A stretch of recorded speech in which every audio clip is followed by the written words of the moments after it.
Hello, ladies and gents. Welcome to Basementside Chats. I'm your host, Deeg, here today with Maelstrom. How's it going, man? I'm good, mate. How are we doing? I'm glad to hear that. I'm doing great. You reached out to me recently, and I learned that you were the creator of Planetside 2 Alerts, a fantastic site for a fantastic game that I'm a longtime consumer of. And I wonder if we should start by having you introduce yourself and tell us about Planetside Alerts.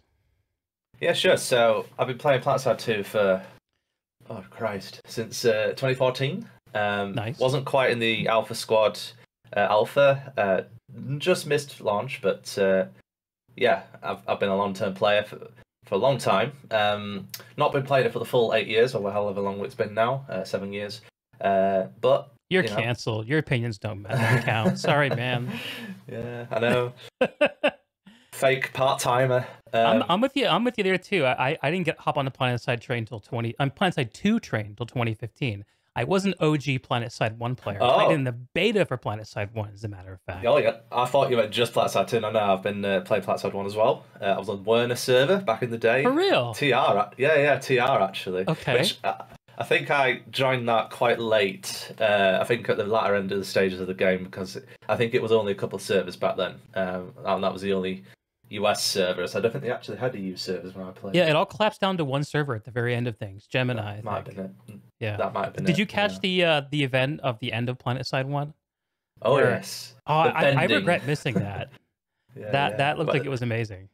It was nuts. The asteroids falling everywhere. Oh man, I wish there was like mini events in Planetside 2.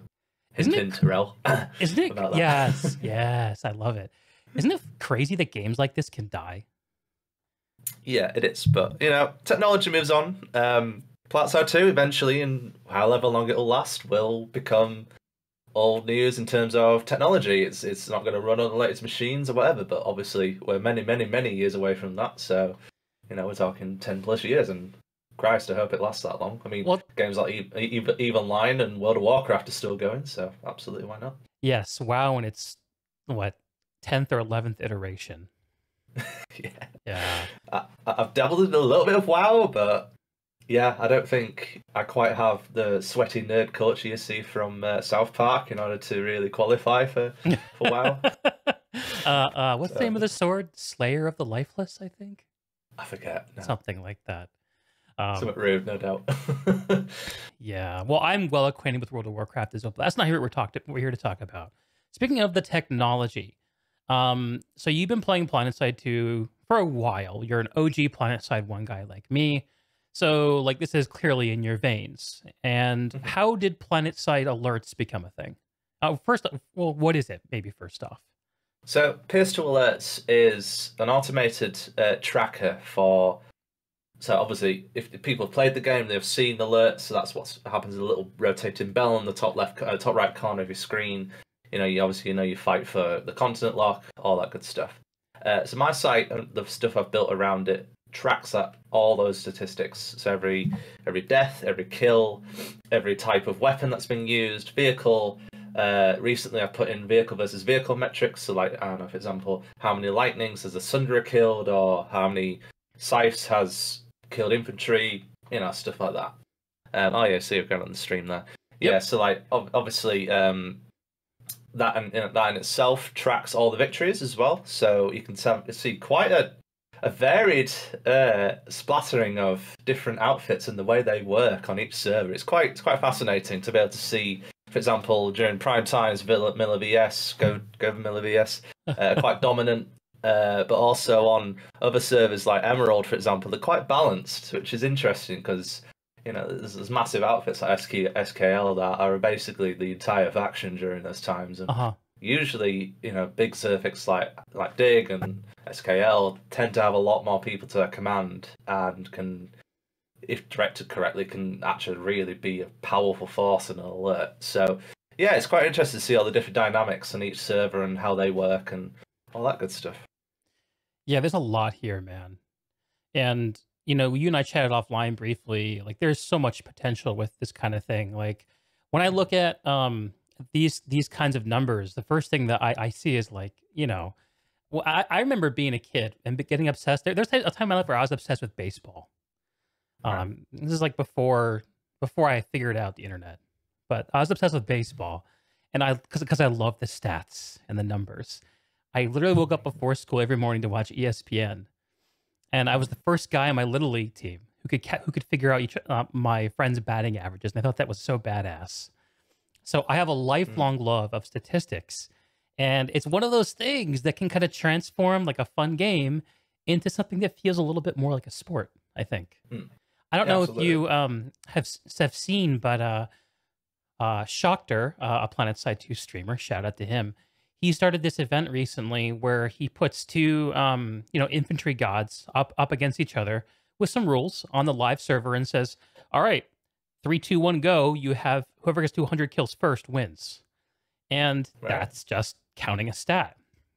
It's not territory control. It's not even alerts, but it shows the power of a number. Is that fighting each other or fighting different people, like farmers kind of thing? Actually, they don't fight each other at all. They play on the same faction, and it's basically who can farm the most kills the most efficiently. Yeah, I was going to say, because of the funny story, sorry, slight sidetrack, but when I was testing the original version of Ps4 Alerts, the only place I could test it was on the live servers, right? So to test team kills and stuff in really small sort of environments, I got a couple of volunteers in to help me do it. I actually got banned. I got banned for stat padding, ironically. It obviously tripped some sort of automated system. Thankfully, I reached out to RadarX, the community manager at the time, and he said, "Oh, absolutely, we'll get rid of that. And, we'll give you access to Jaeger. Here you go." So I've got my personal account's got access to Jaeger now, which is quite cool. It's really nice of the devs that they quite appreciate it. That some of the stuff they do is really nice to people like myself and other API devs that make tools for this game. How's it been working with the Planetside 2 development team? They're actually a really bunch of good guys. They're busy as all hell. You've got to kind of choose your moments when you approach them. Otherwise, like when we had Andy, for example, I'd shoot an email to Andy. He, in best of his ability, could get stuff sorted. Andy Sites, right? Yeah, Andy Sites. Yeah. I've recently been discussing with Rel and Chris. Understandably, they're very busy at the minute, so they're not been as able to do stuff. But it's early days. They're obviously getting settled into new positions at Rogue Planet, so it's totally fine that these kind of things don't go as top priority on their lists. Which fair enough. All kudos to them. Really. What kind of things were on your wish list from them? So actually, a recent development past week or so. So the community. So there's actually quite a nice community of API developers like myself who interact with Census, which is the game's. There's two flavors of it. There's the REST API, which you can fire something off, get information like by a character, a weapon, or whatever. And there's the streaming API, which is what I normally exclusively use. Which is every single time that's what recursion uses. I'm sure many people have heard of recursion. That's what that uses. What my system uses to detect if someone's died or a base is flipped or whatever in real time. So I'm in regular contact with the API people on DBG, not RPG, but DBG. I'm quite conversed with them. Recently, as I was mentioning, this group of API developers, the community API developers, we've recently collated a list of stuff that we're not overly happy with, or new features that could be added, bugs in the API, stuff like that. I just got today actually an email thanking me for the list, and they're looking at it in the status meetings. I think today actually. So it's nice that they're acknowledging, maybe not doing anything about it because obviously it's prioritization. As a software dev myself, I know things like that. Sometimes, when you got an option of making money versus fixing something that only a few people have complained about, fair enough. Priorities, But they've acknowledged it at least, so we're fine with that. As long as we get some sort of notification that, it's been looked at, and go from there, really. Kind of a no promises thing, but yeah. You mentioned just a moment ago that you have a day job. Is this what you do for your primary occupation as well?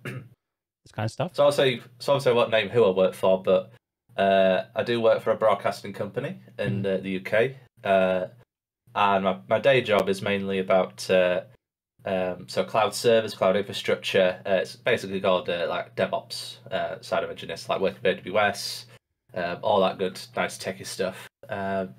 It's quite interesting the way that I have the power to destroy a business with a single button press. It's scary, but also that's why Where's I get the paid button? for Show us on the camera.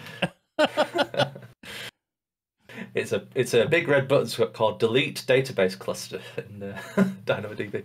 Anyway, yeah, good old Jimmy tables, drop them all. Yeah, so that's what I do. Yeah. The power to destroy, and to create, I think, as well. Oh, absolutely, yeah, yeah. We're in a. You mentioned about technology, so we're in an interesting period in our lives, really, where it's only the precipice of technology in terms of the internet and all that stuff, where you can build entire businesses on the cloud. Excuse me. For you had the traditional racks, and you had to get somebody in to rack it up and all that. Whereas that would take months to do. Whereas now you can literally build AWS satellite ground stations in the space of an hour. You can have satellites in orbit, and you can communicate them within the space of an hour. Probably not an hour, but in theory, you could. Yeah, it's nuts what companies like AWS, Azure, and all those guys, what they're doing. It's crazy. So, yeah, if you want to be a startup, now is the time, because the infrastructure that you'd need for your IT stuff is absolutely taken care of by these people. So, yeah. That's exciting, man. So, speaking of exciting things, Planetside Alerts. So, for our non-Planetside viewers, what is a Planetside alert within the game itself? So, an alert is essentially a capture the map system. So, basically who's got the most bases by either end of 45 or 1.5 hours. Obviously, if you play the game, you understand that there's a timer at the top right, but essentially it's like a mini game matches essentially. What these do are you could consider it as basically like battlefield matches. So your match starts. You've got 1.5 hours to take the continent or get the most territory. Whoever gets the most gets the benefit or locks the continent. They get a reward boost, like in terms of in the game ISO and certs.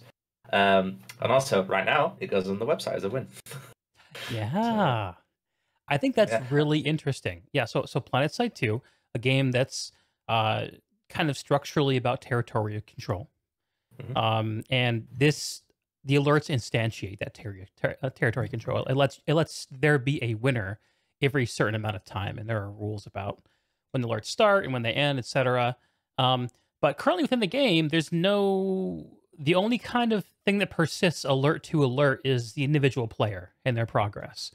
What your website is doing is it's giving some persistence to those alerts after they've elapsed. That's bigger than the individual player. That's about the outfits. That's about the factions. How have you seen people interact with that data? It's interesting, actually. It's really interesting. So you have the camper people that really do not care about alerts whatsoever and could not care.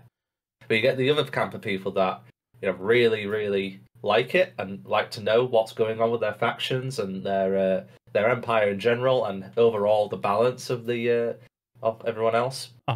You get those other individuals that really like their stats and want to know on an outfit player basis how their outfit is doing, which doesn't the website currently doesn't do that just yet. You can see the top 1,000 people on a server or globally or whatever. I do have plans to expand that and make it so that you can search for your own outfit and see all the players in the outfit and see all their stats and all that stuff. So that's coming. It's just a bit of work. But yeah, you can. Yeah, it's totally expandable. And do people from the community send you like wish lists for stuff they would like to see on the website, or do you mainly work from just something that you and people you play with know that you want? So I quite regularly talk to my fellow Diglets, my outfit mates on stuff like that. Shout out to Dig. But yeah, absolutely. Yeah, shout out to Dig. Show the shirt. There it is. Yeah, go Dig logo shirt there. He's called Kevin. There's a little story Is it a behind that. I'll go in a dolphin? minute. It's a dolphin. Yeah. What does DIG stand for? Dignity of War, Ah. which has nothing to do with dolphins, but Okay, yeah, sure. well, I'll slightly digress. There was actually a dolphin link. There was a Dolphin Ops logo in the game, which we didn't design our own logo. We just picked, and for years we had that. But then we decided to actually make a logo, and thanks to a little diplomatic manoeuvrings, I managed to get it in the game as well. So Nice. yeah. Anyway, yeah. So yeah, essentially, a lot of people come to me privately and ask for things. There's a Discord server, which I hope you'll put in your video. Absolutely Which people, it's also on the website as well. It's just at the top, so there's a little Discord link as well, which people can join to offer feedback. There's the ability to sign up for the feedback squad, which allows you to. I occasionally ping it and say, right, guys, I've released this. What do you like the look of it? Do you think it works? Do you think it's not working? What would you do? Stuff like that. So actually, there's opportunity as a player to give realistic feedback to me directly. And there's other devs that help out with the site as well, but it's primarily like probably 95% me that's doing it at the moment. So yeah, you get an opportunity to absolutely shape it. And if there's things that I've blatantly missed, or if there's something that I've not captured, then just say so, and I'll add it to the list. There you go. There's hit them up. It's on the same website as well. I don't know if you want to scroll up on the old feed. Yeah, what do you want to show? Actually a link. Yeah, if you just scroll over to the top, there's like all the way. There's a link. There you go. So a link just underneath the stats button there says GitHub, which is where all my sort of features and all the sort of upcoming stuff and bugs or whatever are located. So there you see all the individual things. But if you click on website, that is the primary thing for the website itself, where you can sort of report issues, or if you just go to issues as well, you can sort of like see a list of features and all the stuff I'm planning to do and stuff like that. And if you're interested, all the code. Ooh, all streamer open overlay source. right at the top. Yeah, That's yeah. interesting. Yeah. Oh yeah, we can talk about that if you want. Yeah. It's getting a bit of a overhaul, should I say? But there's a basic version of it at the moment, which I've showed to Commander Sirius and Archie TV. Shout out to those guys. They're doing an absolute great job of keeping the game alive and keeping it going. Love those guys. Yeah, so the intention is to essentially create almost an esports casting system where I don't know if you watched the old server smashes way back in the day, but I developed those overlays way back then. Okay. And we had like not populations. Did we have populations? I think we had populations, at the very least kills and top weapons and all that on the actual broadcast, which was at the time quite phenomenal. Now there's obviously stuff like Lane Smash, which have their own overlays and stuff like that. So yeah, it's there's some talented people in this community that want to make esports systems. So my design is essentially having like the game's in the corner, but the top and the left of it, it'll rotate through various stats, like top players and outfits and all that good stuff that you would normally see on the website, but a bit more of a condensed sort of format. That's very cool. So the intent is people can just plot their game in a certain box, and it would then just loop through all the statistics and the territory control, obviously, and all that, and like announcements when bases are captured and all that good stuff. So that's badass, dude. I love that. I think that one of the Planetside 2, like, just has so much great base guts, and the ability to surface some of the incredible stories that are actually happening that are so hard to capture just looking at the game, because you need so much sophistication and understanding of what's going on in order to understand it. Bring in that extra information, those numbers, makes it easier to paint a story. You can see territory slowly shifting sides. You can see certain players racking up tons and tons of kills. You can see certain outfits having a movement on the map. That's what creates the Planetside war stories, right? Their marketing campaign. That's the idea of the game. Yeah. To me, that's what makes it great and unique compared to all the other great lobby shooters that are out there. I mean, you can play an Overwatch, you can play a Counter-Strike, you can play any of those games, even like a Fortnite. Well, Battle Royales are better at doing that than lobby shooters, but Planetside is like the the biggest shooter you can play in terms of scope, and it creates the most room to have those moments. So being able to describe those moments from a numbers perspective, and having people like the Archies, like Commander Siriuses, the other folks out there who are doing that. I just mentioned Shakhtar, Kamikaze, I think did some casting last year as well, and I'm sure everyone else who I'm forgetting. But like that combination gives the game an understandable presentation, which is both hyping and makes it more sticky for people who already play it, and it makes it legible to outsiders. Yeah, absolutely. Which is a big problem to solve. It's interesting you mentioned that, actually, because like if I had a magic wand and could sort of orchestrate what happens at DBG, I'd say like this. If the new player experience is fixed first, and we have a solid foundation, an ingress of players that understand kind of what they need to do. The tutorial that we've got at the minute does it okay, but it certainly doesn't explain quite a lot of things. The devs know that. I'm not saying anything new. If we can nail that after Outfit Wars, maybe, and then we need to market the living bleep out of it, and get people in the game, I think that is the pathway, or one of the pathways of success of the game. It's always kind of suffered from a lack of marketing, which, if I'm personally being kind of judgmental, I guess, is primarily because I don't think they're fully confident that the game could handle a massive surge of players, right? So you've got 4 continents. They have at maximum 900 players in each continent. If, for example, you've got 3,000 people all of a sudden playing an Emerald, for example, it could topple. Yeah, and then you have queues, which creates a bad experience. Yeah. Like, Emerald's hamsters are a little tired at the moment. Poor Emerald hamsters. Yeah. And more increasingly modern games that share some of the DNA with Planetside, where you have big worlds that you share with a lot of people, have adopted mega server kind of technology, where you're playing, where the actual the way in which your gameplay is staged technologically is a little bit opaque to the player, as opposed to this model, which is a more old school model where you pick a realm. I play on the Emerald realm. I play on the Illidan realm. I play on the whatever realm. Like this is my version of the world. So yeah, it's, and a lot of people, like there was the World of Warcraft Classic resurgence we recently saw back in 2019. I know you said you're not a WoW guy, but the modern version of World of Warcraft is very different. Has all the great mega server technology I just talked about to make it very easy.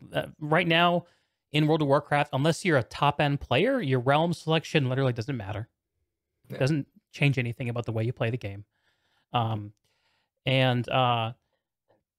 But it loses that feeling of sharing a world with certain players. You don't run into the same people over and over again. It's a lot more people, but your connections are much smaller and shorter with people. So it's a trade-off. Yeah, absolutely. I mean, I was an avid player of EVE Online way back in the day. Oh, wow. Big nerd in the house. Oh, yeah. I have 3,000 hours represented on EVE Online. My God, what have I done in my life? I love it. Yeah, so, I mean, you're completely right. So you've got, your sharded servers, which is Planetside 2, and your persistent world version, which is EVE Online and all that. It's interesting you mention it, because EVE Online, while you have obviously a lot more people to play with, you're talking hundreds of thousands of people, right, versus maybe 10,000. It's nice that knowing that your actions influence the world in a big way. It can be in a massive way. Like a great example I know of is a guy that was one of the heads of an alliance in EVE, had access to billions and billions and billions of ISKs worth of equipment. Okay. He just decided one day to just go completely nuts and just took all of the stuff out of the Alliance hangars and kept it for himself. He annihilated the outfit in one action. It's nuts. Absolutely nuts. And yeah, it's quite cool that, players in games like that are kind of designed for that, have those kind of influences.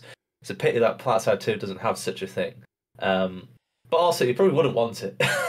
Yeah, that's the thing is having those things is it creates it adds a lot more risk to the player experience. It means Yeah. that like I feel like a lot of modern games, like the worst kind of experience you can have is kind of boredom.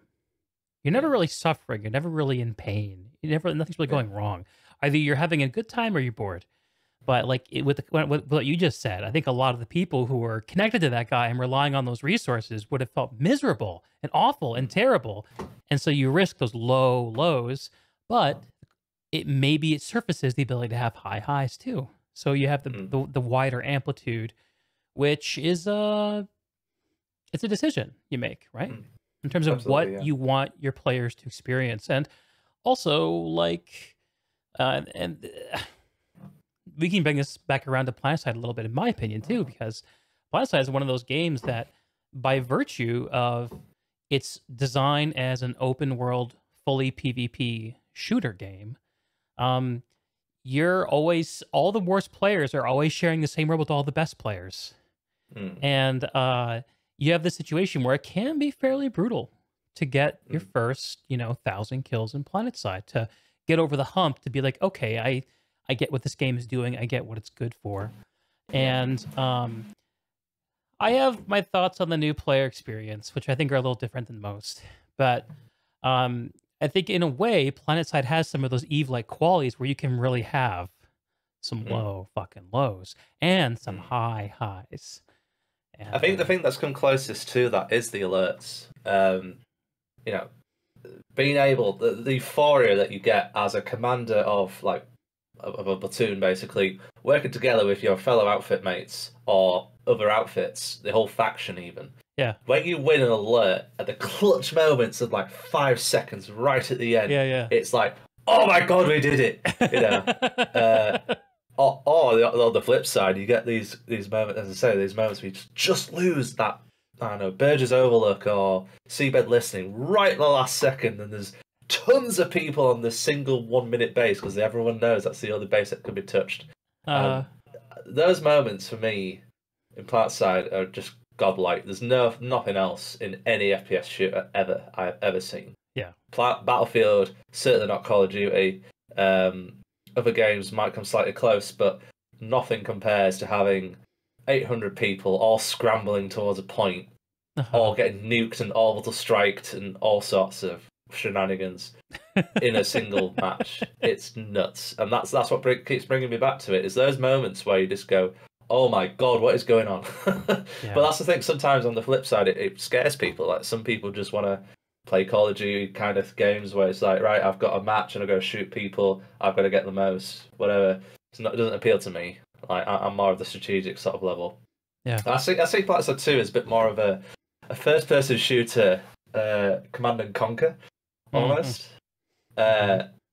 So obviously, as an outfit lead like myself, I guess not many people get to experience this too much, but the ability to sort of work with people, just say, right, we're going to take this, guys. This is how we're going to do it. This is what I want. Blah blah blah. Get it done, and people get it. Usually, 9 times out of 10, people do what you tell them to, especially if you understand what you're on about, and that sort of not a sense of power, but a sense of holy crap, these guys are actually listening to me. I'm some nerd in some cave somewhere, telling these guys what to do, right? And actually, holy hell, they're actually listening. That's the dream, like working with people, like to get something done, and you're successful. Like that's the like if you're in a leadership job, that's the W you're going for.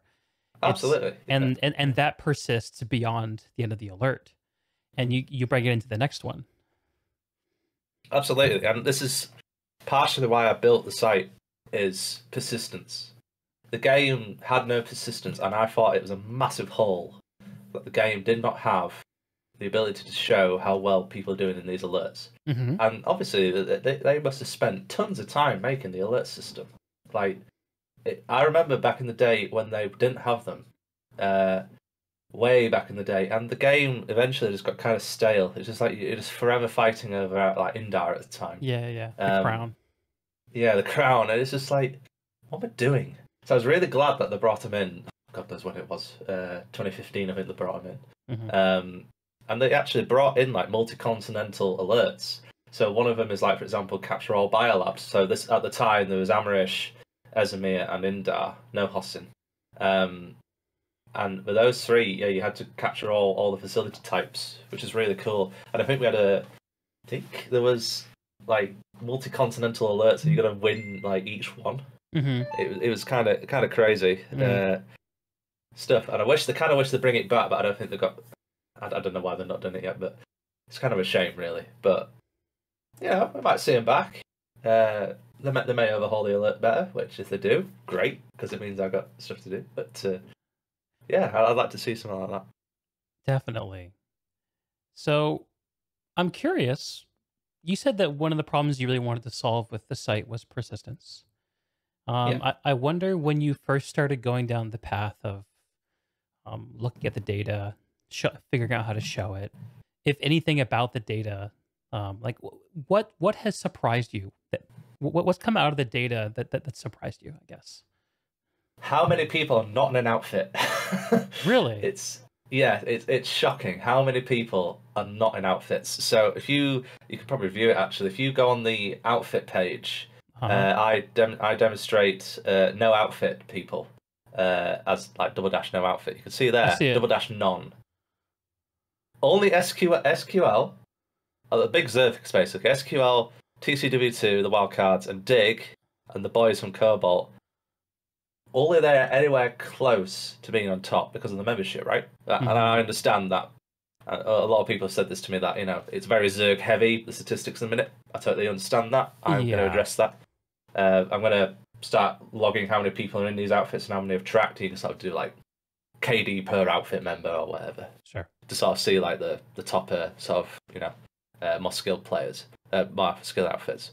Yeah, it's nuts. How many people are not in outfits? And I don't know if that's a game design problem where people just don't know how to see them, or if it's a thing of just people just don't want to be in one and just want to solo it. But there's undeniable proof that being in an outfit and being amongst your fellow comrades in battle is a much different experience than doing it solo. Some people absolutely want to do it solo, no problem against that. But in terms of player retention, in terms of player enjoyment and overall engagement, it's much better. It's kind of obvious. It's much better being in an outfit and being involved, because people like being in groups.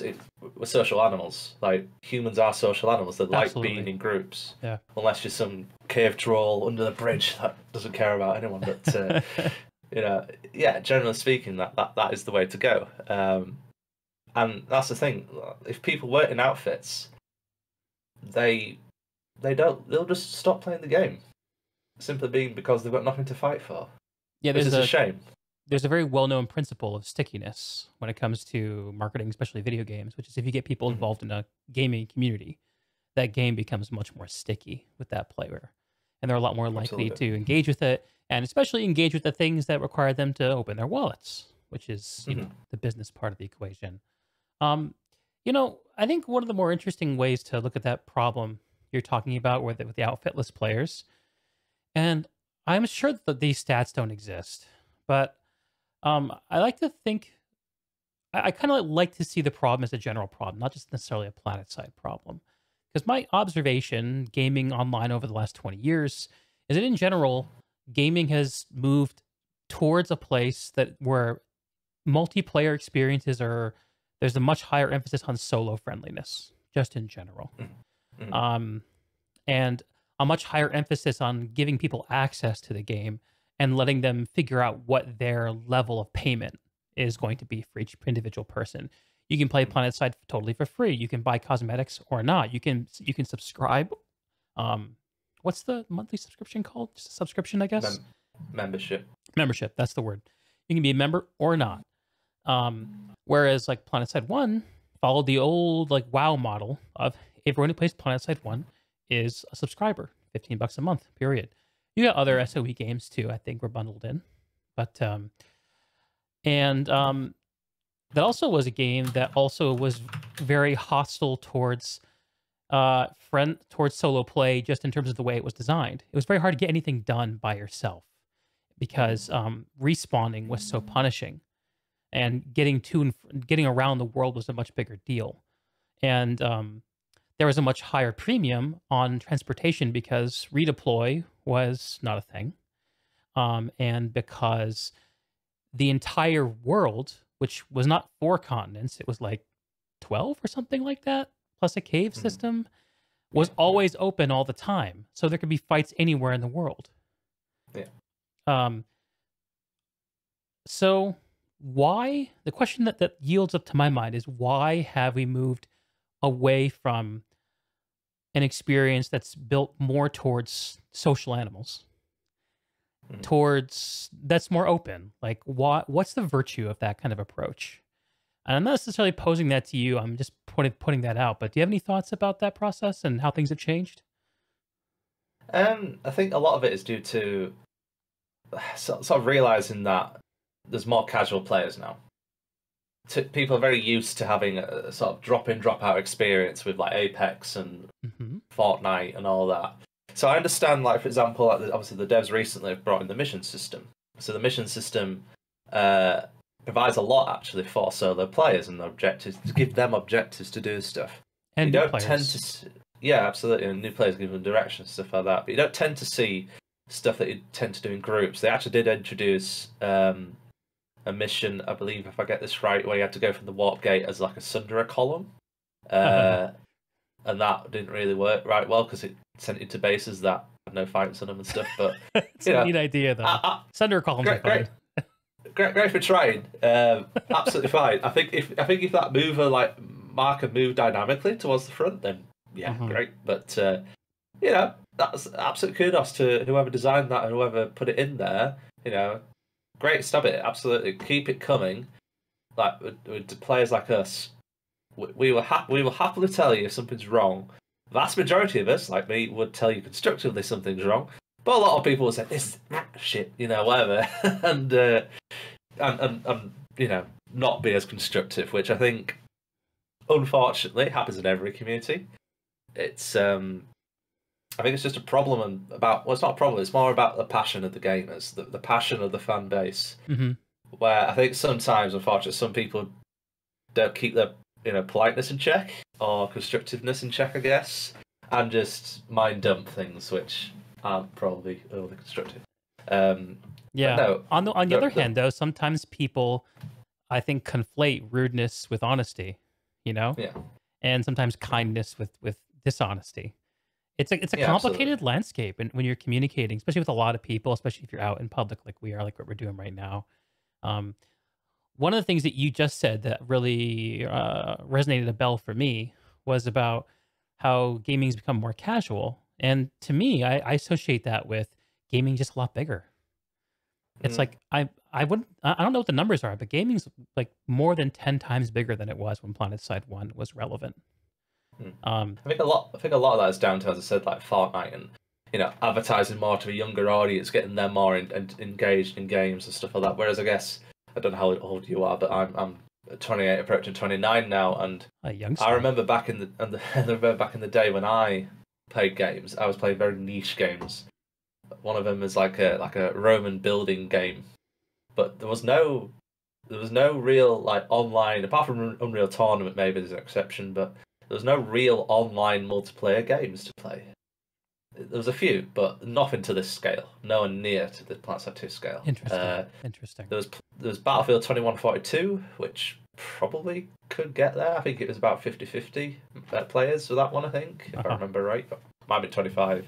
But yeah, there was nothing anywhere close. And I think Planetside 2, in its sense, introduced a whole new market. Well, not a whole new market, but certainly a big contender in the market of large-scale combat. And there's other games like The Squad, and I guess now Hell Let Loose and stuff like that. Now World War II variant of Squad, essentially, that kind of have the same kind of vibe, but certainly not the level of, oh my god, you've got this massive map. Where do we go, and how do we do this? And working with literally hundreds of other people on your team against hundreds of other people. It's nuts. There's nothing like it. And I can see why there's nothing like it, because I can imagine it's a lot to do. Yeah. Like there's no like, everyone bitches and moans about, server performance and stuff like that. We just got to remember, under the technology under the hood, what it's actually doing. It's tracking every bullet that is fired from a gun and who it's going to hit. I know a lot of it's client side, but some of them are entirely server side stuff, which it's a lot. I can't imagine what the code is for that. It's nuts. Yeah, I was watching a documentary recently about EverQuest, which has some common DNA with Planetside in that they were both children of Sony Online Entertainment, and were both I think kind of ushered in by John Smedley, who now works at Amazon Game Studios. And Smed has, I think, had a legacy at that time of being someone who made big ideas in games and very gamer focused, very like, I want to see this idea be real. Sense I got when I was watching that documentary is that EverQuest was not made as like it was made at a studio that produced sports games for Planetside console. I mean, for PlayStation. Like, that's not what that studio did. Smed just kind of snuck it in because him and his buddies liked D&D a lot, and they wanted to see it in a video game. And they just kind of they asked for a penny, and they spent £1, and they made it work. And then another studio within Sony picked him up right when I think it was 949 Studios dropped them. And Planetside 1 also is one of those games that's just like I want to have a shared world shooter, an MMO shooter with 1,000 people and vehicles. Screw it, I want it. And Planetside 2, of course, continues that. Like it's one of these games that is, I think, it's the only member of what I consider to be a still immature genre, if that makes sense. I think there are a lot of great examples of fantastic games that are polished experiences in what are now fairly mature genres. I look at the Battle Royale space and I see it that way. It's hard to break into Battle Royale anymore. I think Planetside Arena showed that. Yeah. Look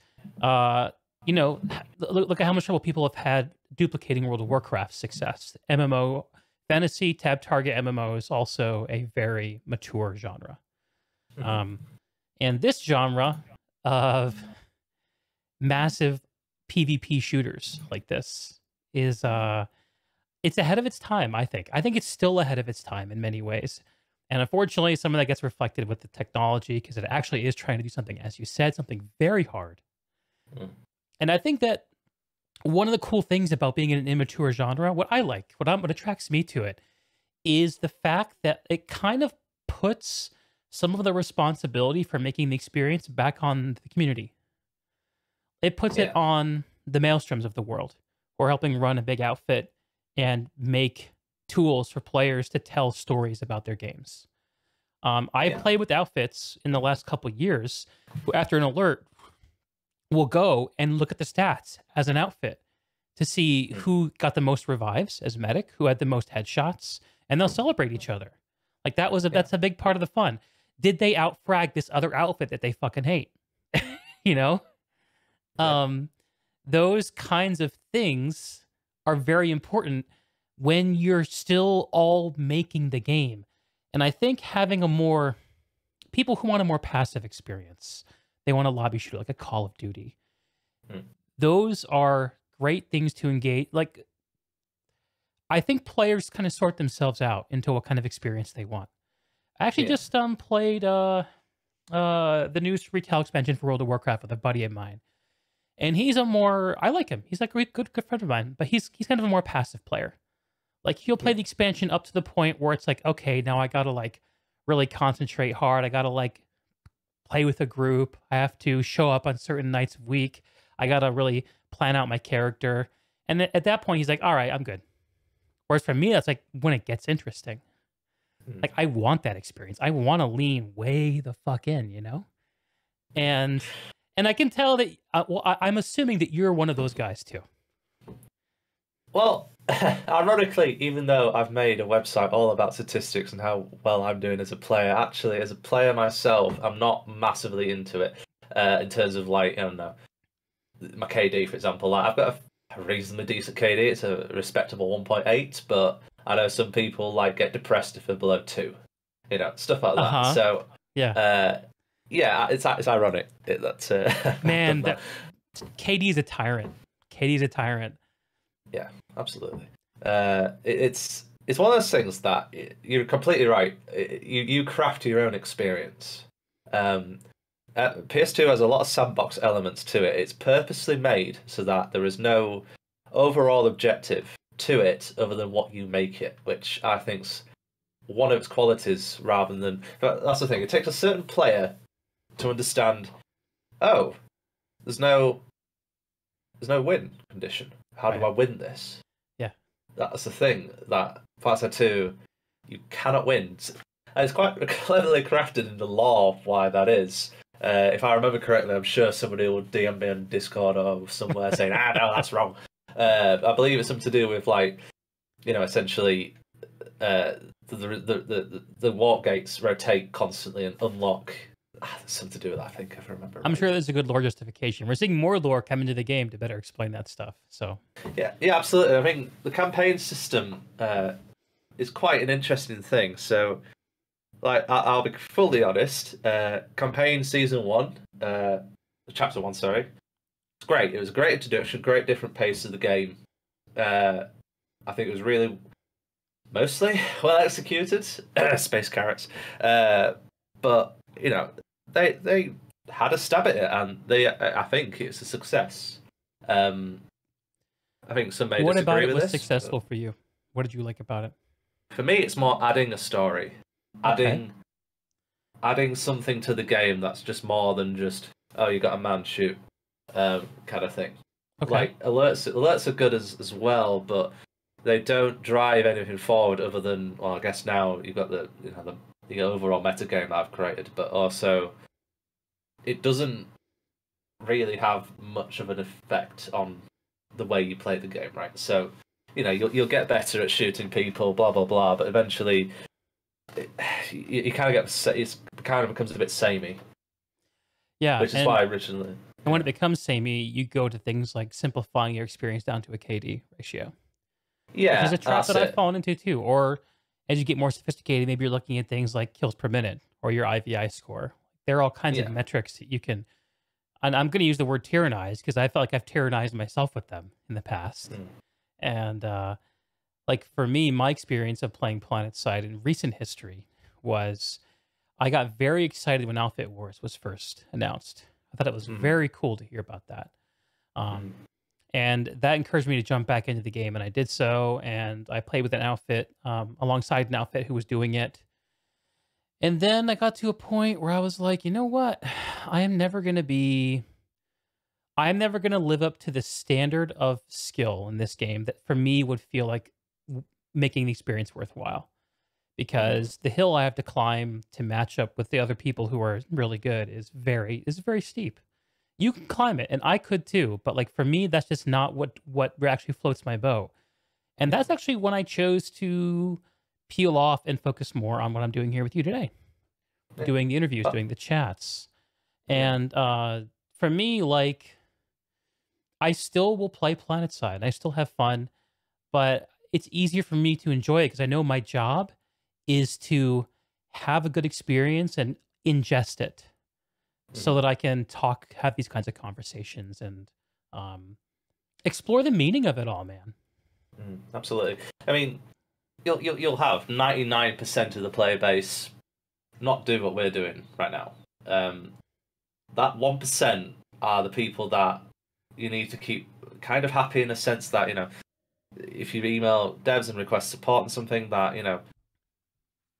I'm going to say this is probably the wrong way of saying it, but the devs should probably jump over backwards to help people like that because they are the people that give your game purpose for a lot of players. It's undeniable that, streamers, content creators like yourself, like me, people that have built various tools, which I think we're going to go into in a little bit of a second, but that have created tools for this game has spent months of their free time. So it took me nine months of my own time to finish Ps4 Alerts and completely from the ground up, bring it back, get it in a good state to where it's today, and revive it. And I literally named the project Project Revive because it fell from grace. It's obviously, if people remember in 2015, you know, it was kicking and kicking alive. 2015, I think it collected in total about 44,000 alerts at one point. But I fell out of love with the game at the time and just stopped playing. And you know, you get to that sort of period where, you know, you're moving jobs, which is what happened to me. You're moving jobs around, and it's got a balance between Were you still playing the game at the time, or did you just take a break from it all? I was kind of playing it, but then at the time, a little bit of stress entered my life. I won't really go into it, but essentially, you got that balance of work, other things, and playing the game, and you know, the game went down. It's unfortunate. It happens. It happens. Yeah. It's one of those hard. It's one of the hardest decisions in my life to just go, I'm done. I'm not supporting the site anymore. Yeah. And that's primarily down to the fact that that was about 5 years ago, and I didn't know how to code for shit. Whereas now, so is it more like a frustration thing? Like you felt like you had just bitten off more than you can chew at the time, and you had a lot of other stuff going on in your life? Yeah, it was a combination. It was more of, oh my god, I've literally had a 4,500 line file which I had to maintain. Just one file. It was nuts. It was. Yeah, this is what you get when a junior developer thinks that you can take on something of that magnitude. Who wrote this? Yeah. Oh yeah, it's publicly viewable. If you want to see my shitty code, absolutely go for it. Okay. I put in massive letters above saying, "This is all code. Do not judge me." Abandon hope, all ye who enter here. Yeah, exactly. It was at 1,650 lines, but I managed to condense it down. Anyway, digressing. Yeah, it's one of those things that, you know, people like us. I won't say keep the game alive, but we certainly give it a lot more purpose to those that want to have more purpose in it. So these, 22 people are watching the stream right now. They're all here in either, you know, interest of what you do or I do, or the game in general.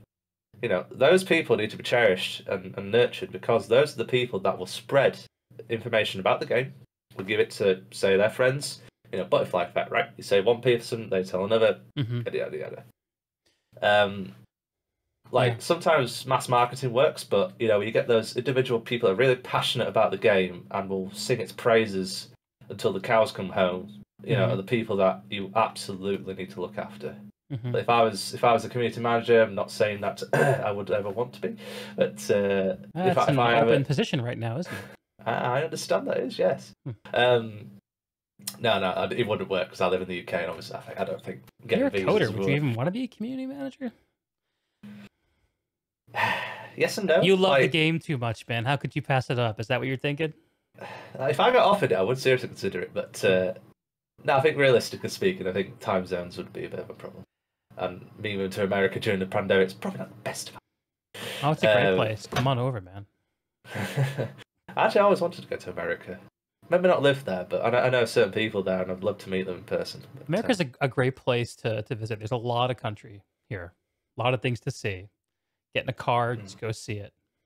Yeah. I think once pandemic's over, I certainly will try again. But anyway, so you've been saying a few things that you said I want to kind of think about. First, that the people who really invest the most, it would be to the developer's credit to try to honor those investments. And I think that speaks to a general principle that really you want everyone who engages with your game to feel like their interest is being honored. Whether their interest is, I'm going to log in for a couple hours to try this game for the first time, or that interest is, I played the game for 2,000 hours, I run an outfit, and I made a website. And I imagine for a studio like RPG, it's hard to manage. It's hard to simultaneously manage. Manage is not the right word. Simultaneously do what they need to do to honor everyone's investment all the time. Yeah, that plays them. Yeah. I think you see a lot of one of the more interesting emergent community phenomenons I feel like I see, and it's not just a Planetside thing. It happens across all live services games that I've ever been a part of, is where you see community splintering along lines of content. People in an MMO who want to do raids versus people who want to do PvP. If the PvP community doesn't get fed enough and the raid community gets overfed, the PvP players don't get pissed at the game. They get pissed at the raid players. Yeah. It's this weird thing. And In Planetside, this is a very you can manifest that directly because the vehicle players will get mad at the infantry players. People who want to play with the big outfits get mad at the skill ball outfits and accuse them of cheating. People in the skill ball outfits accuse the big outfits of zerging. Like it's this difficult to manage phenomenon. And I think that this is something else I've been worrying about too lately. One of the things that's changed, I'm not sure how much you've noticed it. So you mentioned you're 27. I'm 37. I started doing online gaming back in the late 90s. So that's like my timeline. One of these I've really noticed is that when I was first getting involved with online gaming communities, it was before social media, and it was like kind of revolutionary feeling. Like I can like connect with people online over video games, and it felt like an exclusive club of all nerds. Let's be honest, because people not only was doing that in a game unique, but doing it at all was fairly unique. Social media kind of normalized that, I think, and so it changed the expectations people have. Yeah, it became a commonplace thing rather than niche. Yes. Like over time, obviously, like Moore's laws made gaming computers vastly more available to the common people, I guess. True. Whereas yeah. before, it kind of used to be a bit of a luxury where you had a gaming machine or anything remotely close to being able to play games. I remember helping my parents price out computer stuff when I was a teenager, and looking at builds in like the $2,000 to $3,000 range as being kind of reasonable seeming in the late 90s. And now, if you spend that much, which is worth a lot less money than it was 20 years ago, you get a shit ton of computer for $2,000 now. I mean, maybe not with the GPU shortage we got going, asterisk. But I think it's interesting to see the things that have emerged as a consequence of changing circumstances. And I think it's probably very hard to honor the entire range of investment. But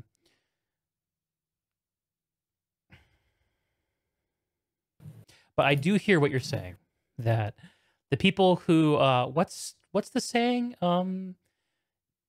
Don't pick a fight with someone who buys ink by the barrel, I think, is an old like newspaper time saying. Right. It's like the people who have the power to control the message around what your business does. Don't fuck with those people. And that's like sounds like a threat. I know that's not the way we're couching it, but there is a reality to this, is that the way that games are perceived 20 years ago, and this is what I was trying to say a minute ago before I meandered around, was controlled by the publishers. And there were gaming journalistic outlets, but they were all really, really eating from the hand of the publishers back in those days. Technology has changed in such a way that's totally flipped, and now gamers are really in control of the message around games. Look at the way that EA has handled the Star Wars IP, right? Gamers have controlled the success of those efforts in a major way. And the fact that EA is losing their exclusive rights to that IP really underlines that fact. And we see that in Planetside, of course, too. One of the things I find most troubling about the whole thing and the way we talk about the game and each other is seeing certain developers come under fire and become scapegoats for aggression within the community. But this is the thing, that this is I can understand why people don't jump up and go, oh, I'm going to do that for community manager roles, because I can imagine if you have 5,000 bitchy mother people like a lot of people you see on Reddit or whatever, you would probably want to top yourself and whatever. But it's a fine line. Like, you're right in terms of, like, just see the GameStop thing, for example. Like, there's probably maybe, I don't know, 100,000 people that are in on that, probably more. But so just for posterity, we're talking about the crazy mainstream interest that's been spiked by social media people on Reddit going crazy over investment banks. Hedge funds, be the more accurate word, shorting GameStop and then pumping it up to put the screws to those hedge funds. Absolutely, and I think it's fantastic that the few have power now, as you say, flipped. The Yeah. power over the wealthy. Yeah. Like the man at the bottom, the blue collars, the people that are constantly fighting day in day out for their survival, almost, especially in America, I guess, where especially with the pandemic, it's nuts. Well, it's everywhere, but I've heard some proper bad things through the news works. But no, it's definitely a flashpoint here in this country. Absolutely, see it every day. Yeah, absolutely. So I mean, the fact that something like Robin Hood. Ironically, one of the apps is called Robin Hood, but that's juicy irony. Yeah, exactly, absolute irony. So I think it's just hilarious that a bunch of memers on Reddit have the ability to bankrupt billionaires. Isn't that crazy? It's nuts. That's the thing, though. It's a new world, man. It's exciting. Absolutely, it's the power of technology, but it's also very scary at the same time. Yeah. But yeah, going back to the gaming kind of context, you're right. The fact now that before 10 years ago, everything was controlled by publishers. All the games were controlled by publishers. All the communications were controlled by publishers. You would not be able to talk to a developer unless they came on exclusively to an interview panel. Not even like this. It has to be like proper signed, sealed, and delivered by head office, saying that you're authorized to talk to these people. They've got talking points. They've been coached. Well, it's kind of similar to Hollywood, where people don't go and talk shows because they want to talk shit. They go on there for a purpose. Yeah, something to promote. Yeah, absolutely. Nothing wrong with that. Yeah, absolutely. So whereas nowadays, and you've done it yourself, where you've talked to actual developers on a game that you're passionate about. I mean, talk about small world. Like the whole internet is making those kind of connections possible. And that, as I say, that's good and a bad thing. Like, great that you're able to do that and convey your points directly to the person that's making the game and whatever you're passionate about. But also, obviously, the negatives, which make you want to cry at night sometimes. As a game dev, I'm sure. I'm naming names here, but I'm sure Rel's just looked at the various tweets he's had and just gone, "Fuck me, why am I doing this?" I'm sure every single one of them has done that at some point in their careers. Like, as a game dev, it's just the way it is. Everyone I've talked to Rel about who has enjoyed offline communication with him has been impressed by his passion. Is that your read on him too? I mean, I've spoken to. Well, I've not met him, obviously, but I've spoken to people that have. So I've spoken to Archie directly, and I just said to him, what's your opinion on the dev team? And they were like, and I'll do this in Archie way. Maelstrom, they're a great bunch of guys. Like, you cannot find a better dev team. I was like, you know what? That Great. sounds like Archie. Yeah. I just need to go an octave lower, and I'll meet him.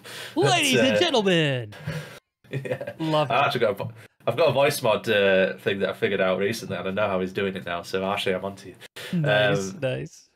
So it's nice that you just got to remember they're actual human beings. Like, they're not robots. They're not people that do what they're told and that's it. They are their own company. Granted, they're under the umbrella DBG, but as far as I understand, it's a very loose relationship. And Andy EG7 now, right? Yeah, EG7. Well, they're under the umbrella of DBG, Daybreak Games, which are owned by EG7. Oh, okay. So there's it's EG7, DBG, RPG.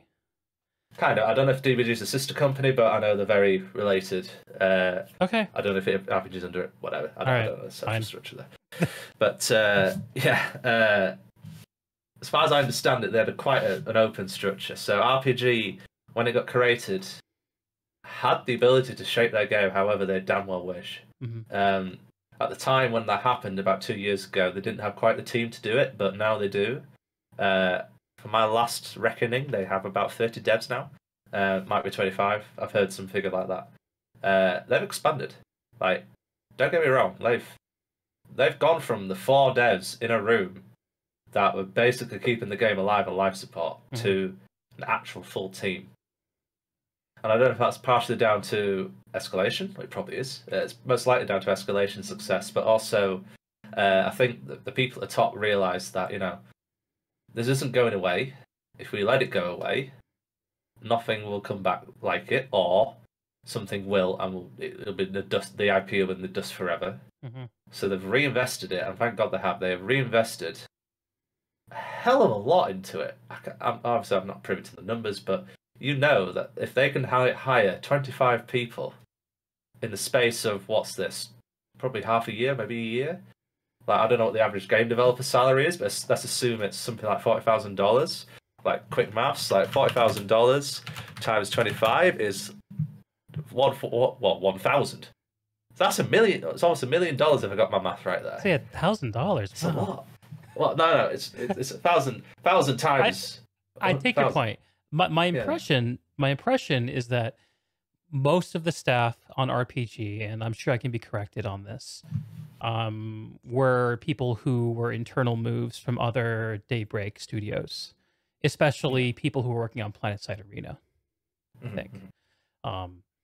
And I know it's not a one-to-one relationship about who went where, but RPG became its own dynamo force with 30 developers at the same time that also the other games under the DBG banner got their own kind of separate studios. And then a year after that, EG7 purchased it. To me, that kind of suggests an intent that might not have been there. I don't know. Regardless, though, I feel the same way you do. It's very exciting to have Planetside have an actual creative force behind it that can get shit done. Because for years, this community has been living with a game that's in like a curation mode, basically. Where the people who it is woefully understaffed. I mean, I think given the size of the vision, you could even argue that it still is. But it's when I saw that escalation update, I saw Outfit Wars, the Bastion, man. It's like, what game? What world is this? Where all this come from? I mean, I knew where it kind of came from, but to me, I had gotten used to the idea of Planetside going down a long, slow process of circling the drain out of relevancy. And eventually one day they would just be dead. And last year, part of the reason I got really excited about it is because having all that new creative energy into it suggested to me that, hey, this is a game that can more effectively honor my time going forward. Yeah. And I think a lot of people got that sense too. And we could argue their success and how the things landed. And I think there's definitely an interesting kind of thing to examine with Outfit Wars, say that it was in last year and its reintroduction this year. I'm just kind of getting to grips with what's going on with it now. It's kind of fresh. Yeah, I mean, as an outfit leader, today we've had a meeting amongst our leadership and how we're going to do this. What's your read on it? You know, I think the previous two sessions highlighted a lot of sort of patterns about the game. So the game, the qualification phase, undeniably was extremely stressful. You either were in the camp of, oh shit, we've got to do a shit ton of stuff to get even remotely to qualify, or you've got the people like Dig who are massive and SKL and all the Zerg fits that could just easily just swab it through. Into it. Yeah, just fall into it because of just the sheer number of people they've got that are just everywhere doing it all the time passively anyway. They were like, whatever, we get it done. But actually, it's interesting. It actually brings out quite a lot of meta game within a game, I guess, where on Miller, at least, I don't know about other servers. I didn't compete in those. Holy shit, it is snowing in Seattle. Is the world ending? Wow. Okay, sorry, continue. Are you sure it's not nuclear fallout from bombs? Check Google real fast. No, go ahead. So like on Miller at least, there was like an outfit that actually formed called the Wuhan Clan, who oh god, okay, who actually got renamed, quite rightfully. Basically they formed an outfit which is basically a bunch of what I call salt fits, the sort of small skill, salty players. That's a nice portmanteau. Well, also a little cruel, but go on. It's cruel because they get salty when we capture their base because we've got like 3 people more than they do. But anyway, So they got those together. I think it was about 4 or 5, maybe 6 outfits on VS came together and actually qualified for the gold. And beat Dig, beat our ass, because they were ghost capping all day, every day, literally, off continents. They had a team together, that ghost cap squad they called them, where they're just ghost capping everywhere. So, stuff like that, which I will not miss from the qualification phase for Outfit Wars. I'm glad that's gone. It was toxic as all hell. It caused a lot of internal fights amongst faction mates. Yeah. It caused so much disagreements and accusations and cheating, and Dig got accused of a lot of shit, and in some cases they're actually right. But at the time, you just got so many people just bitching to each other, and it felt so toxic. It felt like, why the fuck am I doing this for some match that's going to happen in weeks' time or whatever? So I'm glad that has gone and it's been replaced with the qualifiers phase. But I think it's gone slightly too far. Just to briefly explain, the old qualification system, in order to get into the Outfit Wars, actually set piece thing where you're playing on the Outfit Wars continent, Desolation, doing the three team matchup. In order to qualify for that, back in the day, you had to accumulate points by playing on the live server. And of course, because the live server is up for 24 hours a day and you can get points anytime you want, it created these incredibly weird, toxic play patterns. The outfit that I was playing alongside at that time was was a Salt Fit. There are people in that outfit who in a 5-day period played for more than 72 hours. In order to get the placement that they wanted. Yeah, and that's what I mean. People run themselves into the ground doing that. Yeah, and it was miserable for them and for the people they played with, and no one enjoyed it, and it sucked. But now, RPG has heard that we don't want that. That's not good. And they've brought the qualification actually to Desolation. Now, in order to qualify for Outfit Wars, you play Outfit Wars, which makes sense to me. Were you saying that you think it goes too far? What's your feeling on how they've implemented it this time around? So, I think that it's totally shifted. So you've gone from Zerg Fits, essentially, that automatically qualified or whatever, who are fairly casual players, could field the full 48 people, which is the point I'll go to in a minute. Not necessarily even done competitive stuff in the past, like JagerSmash or whatever, on competitive scenes. So that's a new interest for them, which I think was good. But at the same time, shake it up. Yeah, it's more at the minute. I feel it's gone more towards the sort of very, very competitive scale. So I see it as like a very casual scale, which is what the original Outfit was, and the very super competitive scale, which is great. I think the competitive people absolutely need an outlet, and that used to be Lane Smash, Jaeger Smash, whatever. Yeah. And they've got their own thing, and it's nice that it's in the game now. I think though, what's going to happen in the Outfit Wars coming up, and for context, this is currently in the qualifying phase or entry phase, sorry. And then there's a qualifying phase, right? That's it. Yeah, there's a qualifying phase on February the 19th. It's actually my birthday. Thank you. And and then they're going to play the matches on Desolation. I think that's fine. I think what we'll find though is that the very top level skilled players are going to win that, which, as you said, over-representation, under-representation of different camps. Okay. I feel that it's leaning heavily towards the competitive side, whereas the sort of casuals, I guess, Dig in the sense, I'm not going to say that we're competitive at all, but not. They're going to lose. Dig's going into it with the expectation if we can qualify to the championship, fantastic. But if we can get above rank 7 or 6, wherever it is, halfway up the board, that's good as well. That'd be a win for you guys. Good target for us. Yeah, absolutely. Yeah. Well, how do you feel about that? Well, sorry, I'll just finish my point real quick while I'm going to my noggin. So what I think they should have done myself was put. So obviously you sign up, you enlist, but what you should be able to do is select what kind of bracket you wish to be in. So do you want to be in the casual league? Do you want to be in the hardcore league? Do you want to be in the super, super sweaty heavy league? Stuff like that. Which then would give, I know maybe that wouldn't work on a technical level, fine, but that would give each and every broad spectrum of player, be it, as I said, you know, I'm just here to shoot people. This outfit war thing's kind of cool. I want to join in it, you know, represent my outfit, whatever.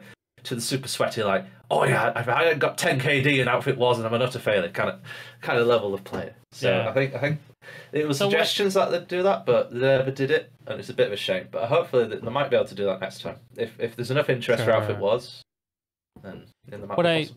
So what I think I'm hearing is that you think that there is a broad interest in outfit wars. And both from more casual players who think it would be a fun thing to do, to kind of pitch in together for, and for people who already play the game in a serious way and see this as a good application of that. Oh yeah, absolutely. And it would be a shame. It would be a shame if both couldn't engage in this mode in a way that was suited to their engagement level. Yeah, I mean, as we mentioned about, you know, how players, you know, you have that euphoria of winning, and you have the highs and lows. So I feel that if you're going into this knowing that you're going to get absolutely smashed, you're gonna take a defeat real hard, because you'll know that you'll never recover, you'll never get higher. Which you could argue is, you know, the way of the game. Get good, son. You know, stop being a shitter. But at the same time, it's more, you know, if it could be bracketed in that way, then yeah, it could work really well. And I think, like, for me, as I said, I see like there's 3 sort of tiers of player in Planetside 2. Yeah, the trouble with that kind of an approach is that if it's based on self-assessment, you get people who will game it. Like you'll get Assault Fit sign up for the casual bracket just to reap the tiers. Yeah, that's absolutely true. You could do sealed clubbing there, absolutely. And how do you regulate that? Yeah, exactly. I mean, you could actually get quite scientific about it. Just say, right, here's an assessment of all your players that have played in the past month. Here is the average KD of all those players. You entitle for the super top tier league. Here's your outfit. Your average KD is below 1. Casual league. This is what you recommend or whatever. But then we're also going back to a system that uses live play as a metric. Yeah. Which again, live play is insanely. You can gamify live play to a crazy extent. Absolutely, yeah. There's no. I'll disclose this right now. There is going to be no perfect system. Absolutely. Yeah. As a systems engineer, I know full well that if you design something, some fucker will break it. They will cause your day hell. Yeah. So absolute credit to the design team and Rel, and they have a bastard of a job. And I am just pleased the mode is coming back. Yeah, absolutely. I really worry that Outfit Wars is going to be gone. Period. I think it's something that the game, it could be a great tool. It's really kind of cool to hear your perspective on it coming from the big outfit kind of point of view. A lot of people that I've talked to feel that, like for the more sweaty tryhard players, it's not a very good representation of how competitive Planetside can be. Yeah. That having a tri-faction setup, which is kind of Planetside's calling card, is kind of not very rigorous as far as competition goes. I mean, way back in the day, some of the people that watch this may have heard of Nexus, which is have you heard of Nexus? Oh yes. Yeah. So those that don't know, Nexus was a battle continent, which they were very back in the day. I forget who it was now. There's some massive esports company that was trying to big up Planetside for competitive stuff, but they had various matches on this continent, and that was a literal one-on-one kind of match.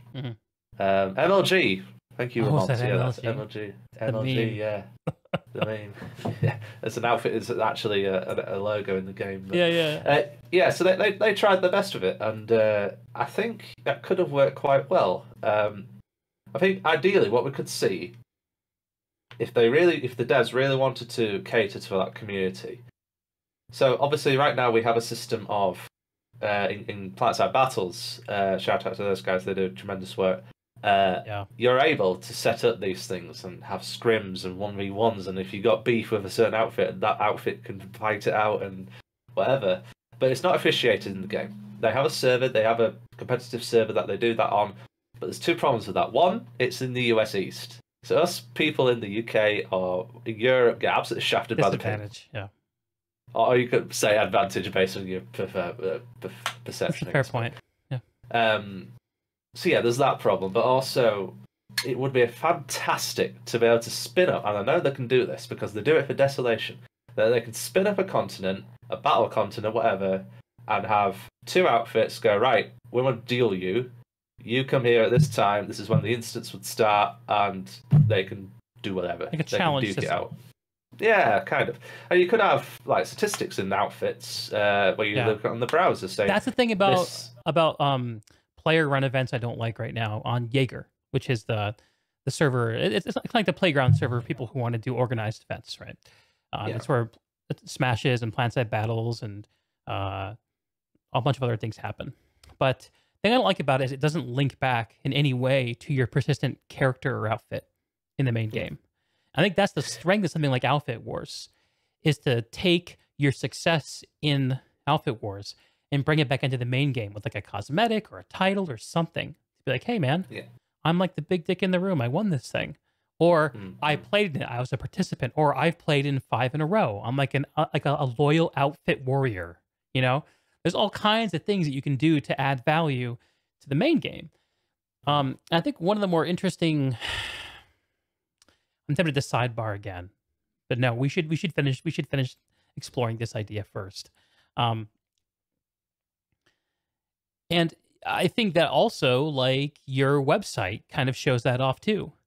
The power of persistence and connection.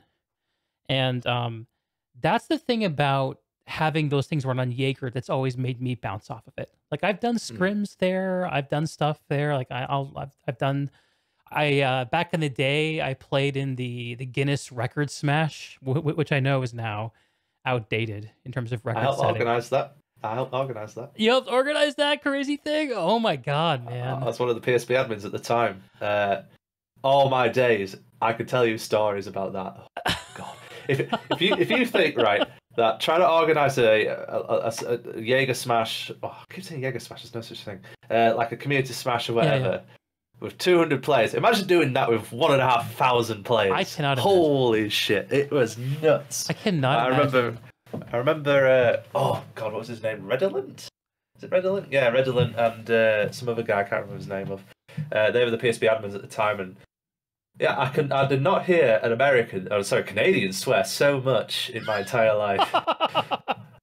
Like, I know Canadians have the perception of being, like, you know, really polite and stuff like that. Don't get me wrong, Redolent was, you know, top-notch guy, great guy, but as soon as it came to the balls against the wall where 200 players were missing from the event, which were signed up and had all accounts and Jaeger accounts and all that just to get on the Smash, and they didn't show up, you know, effing a blinding start to ensue. So yeah, it was nuts. Oh man. Those are the days. But it shows the power of that idea, though, that people would even go, like yourself, like Redolent, like all people who did put in the time, would go through all the bother to do that for an event that, I mean, I don't know. Like, one of my big takeaways is like, okay, this is a great idea. At the time, the servers were not even close to able to handle what the community was throwing at it. Yeah, we technically had a game with that many people on the same server. Is it a game people would want to play? Maybe not. the ping was at 400 milliseconds. Is normally obviously 20 or 30 for that server if you played in the US East. But people saying that people were rubber banding. Yeah, technically it was achievable. Technically, that yes, they got the record. But my fucking god, you did not want to play that. I still regret not having gotten my plaque from participating in that. Do you have yours? I've got a little card that says I was one of the people that helped organise it. It's a Guinness World Records thing. Nice, I don't know where it is. I'd dig it out, but yeah, I'm quite proud of that. I've got that somewhere. Nice. Yeah. Well, hey man, I need to take a short break. Do you want to break for 5 and come back? Yeah, sure. Is that okay? Good. All right, y'all. We'll be back in 5 minutes. And we're back. I'm Deeg. This is Basementside here with my buddy Maelstrom talking about Planetside. And I've just learned that apparently Sorry, oh, look at the kitty cat. Hello. We gotta talk about the kitty cat. Oh yeah. Oh my She's god. a regular occurrence on my colleague meetings, aren't you? My I've also cat got would another one. destroy me if I tried to hold her like that. She is the only cat I know has ever let me do this. Wow. Like, all my other cats don't know, get lost, don't want to know. My other one's like that. But this one just loves the cuddles. Don't you? Who's that? Who's that in the monitor? That's a beautiful Anyway, thing. continue, sorry.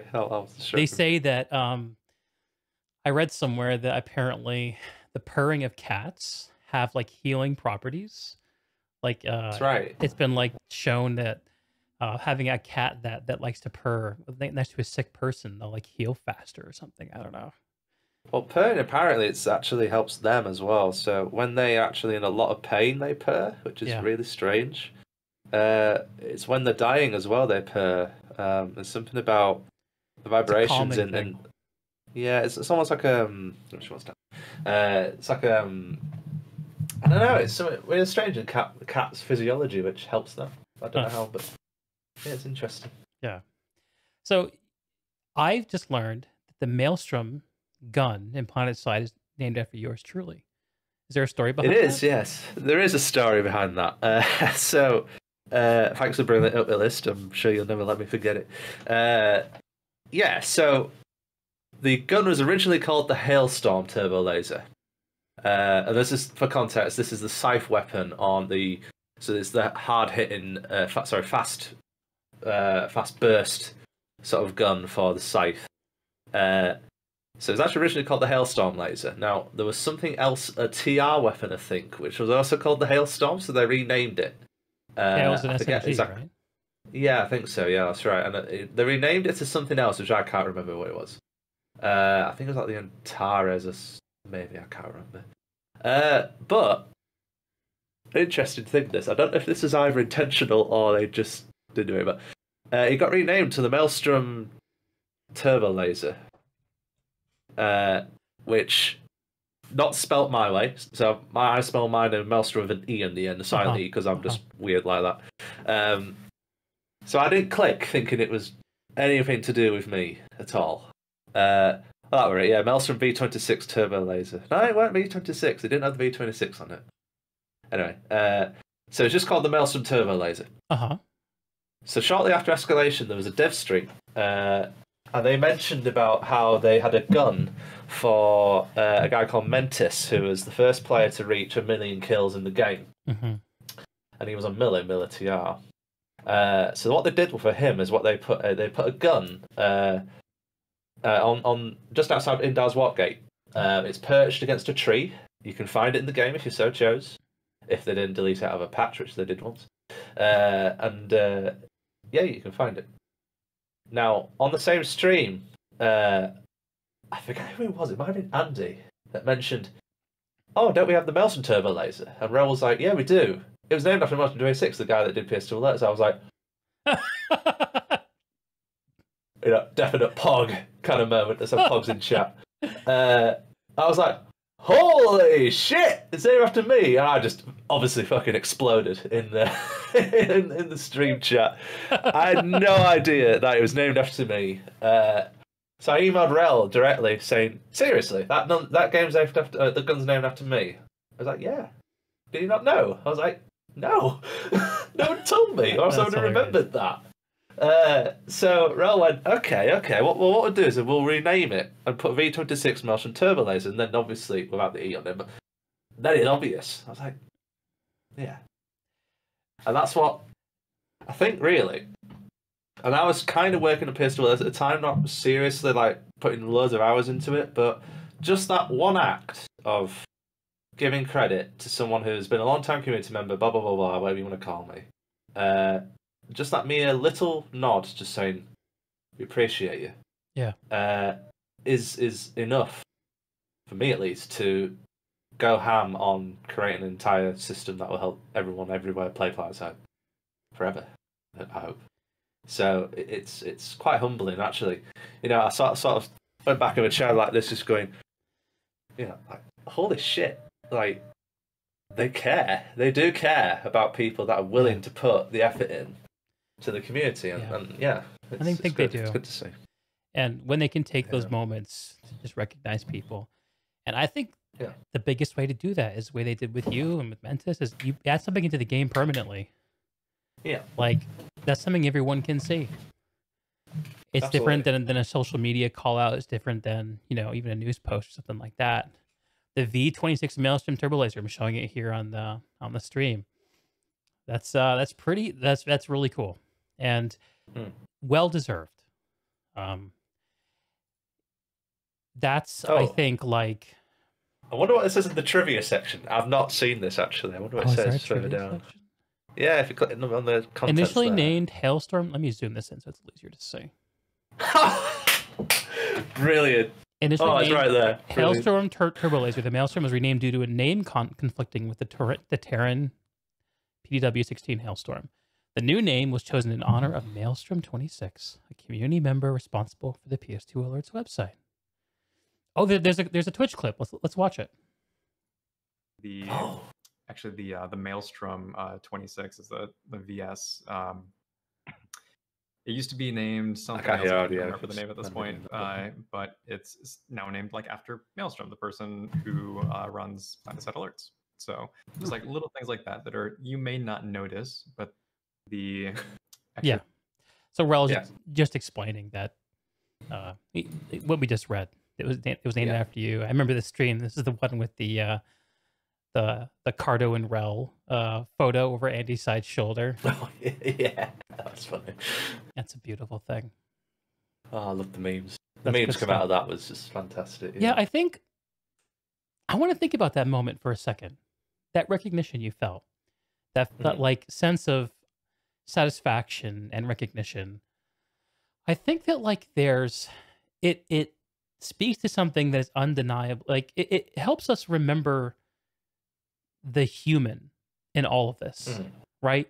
Like there were people who didn't have to do what they did, but they made a choice to honor you the way they did.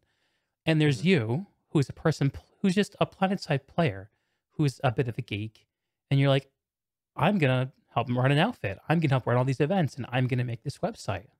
Like that's within you. And when we do these things, we're all trying to we're engaging in like an act of like indirect collaboration to create the thing that we want, that we think is better for everyone. And I think it's just gorgeous, dude.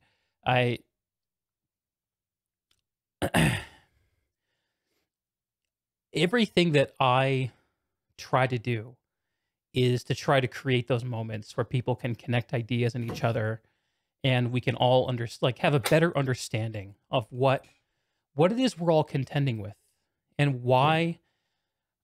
I just think that one of the saddest things that occurs is like the idea that people get of like that they're alone, feeling the way that they feel, and that can be feeling like depressed and alone, or it could be like feeling like the way that I want to play the game is, not appreciated by the developers, and they hate me and they want to suppress me, and that makes me angry to people who get what they want. It's not easy doing what we're all trying to do, which is essentially co-create and inhabit a virtual world together. Like, we don't know how to do this. We're although I will say, like, in terms of like, and this is getting like very off the rails here, but this is kind of like my thing. I think that we as a species are world creators. Yeah. That's what we do. And this technology that we're coming into allows us to do that in a way that's the speed of iteration is much faster than it is to iterate in the way that we create things in the real world. I think it's super exciting. That was what I was touching on earlier about like, like if you're a startup now is the time, because you can just create infrastructure like that. Yeah, it's very powerful stuff that we've got at our fingertips. It's just having the skills and the knowledge and the drive to get it done. That's the thing, like, being quite selfish here, but I guess, in me giving this tool back to the developer, to the gaming community as a whole, I guess I sort of expect a certain level of recognition for all that, because it's a lot of fucking time going into it. I'm not gonna mince my words. A lot of time, and my time's going into it. But at the same time, I respect that. Obviously, I'm also just one of the players. Like, I don't expect to have the devs singing my graces all day. No, I don't expect that at all. In fact, I think they're going to be quite choosy about who they pick as their sort of champions, I guess, of the community. I know they're very particular around, especially around streamers who they support as well. Mm-hmm. I remember, I'm not going to say who, but one of the guys I speak to, one of the streamers, he's mentioned that he had to sort of like, to fully be recognised and represented, to sort of like develop, to promote the game, I guess, on an official level, like dev communication level. They had to do like various things about, like, showing that their rig, their computer, can take the game and actually pump out, the game at a decent quality. Interesting. No one wants to see a potato game. Like, it may run smooth as hell, but no one wants to see a game that's textures as shit and all that, potato mode, right? Potato no side one wants to see too. it. Yeah. Yeah, no one wants to see it. Sad reality. Yeah, so no one wants to see it on the stream. On the inverse, no one wants to see a game that's choppy and slow. So you got to remember that, while the devs might, and this is a message to everyone, while the devs, some people may not understand the things that they do the way they do it in a way of interest of the image and, the sort of posterity of the game. And some may disagree that, they're talking out their arse, or they don't know what they're on about, stuff like that. But in certain things, especially when it comes to community management, they've got to be very picky about what they do, what they say, what they endorse. I don't know if you've seen it, but the Ps4 Alerts was on the launcher. Yeah. Congrats. Recently. Yeah, recently. Very cool. Now, I mean, I think it's an absolute honour that they've done that for me, and I did approach them. They didn't approach me, but I approached them saying, of the Ps4 Alerts project, you've seen it before, the quality of work I pump out for this. I think it's better for me and better for the game as well that we have a tool, we have that, a sense of exposure for both parties, right? So obviously, as I said and mentioned before, people use the website, they have a sense of purpose, want to play the game more. And for me, it's more building a user base. I have no intention of monetizing the shit out of it. I have no intention of running ads on the site. It's a pure craft of love. I may in the future, for example, allow people to request their own recordings for a small fee. Okay. I'm thinking along the lines of, for example, obviously you have the whole wealth of the stats. For example, you could have like an outfit versus outfit thing on Jaeger that you could record, or for example, you gave where you have two players that sort of like trying to see who can one up each other or whatever. You could do it on outfit level, faction level, whatever. That's a neat idea. Like be able to just spin up those kinds of things ad hoc. Like if you're like a patron or something, or some way to do that. Yeah, some way to do that. I'm not figured out the details yet, but yeah, it's a good something idea. like that. I think that's really cool to just sort of spin up a version of your choosing. Put some criteria for it. Mm-hmm. So yeah, I think there's potential for that, but as I said, that's not my focus. My focus is providing quality statistics for the metagame at the time. And also maybe outfit was. I'm debating it. It is possible. I've emailed the devs actually. I got a response today about certain questions about what are the facility IDs, the base IDs in the API for the Desolation, and how do I figure out who's on what, stuff like that. I might be able to cook some out, but maybe not in a week. Maybe next time, but yeah, certainly I could. I love that idea, man. Yeah, I would love to see something like that, where it would empower the casters, and it would give people who are just watching it, or the players themselves, like, people love stats. Mm-hmm. Well, only from Server Smash, like. Especially competitive matches, people would love to know who killed the most, who one-upped who. Yes. All that. That it's a competitive scene. It is, golden.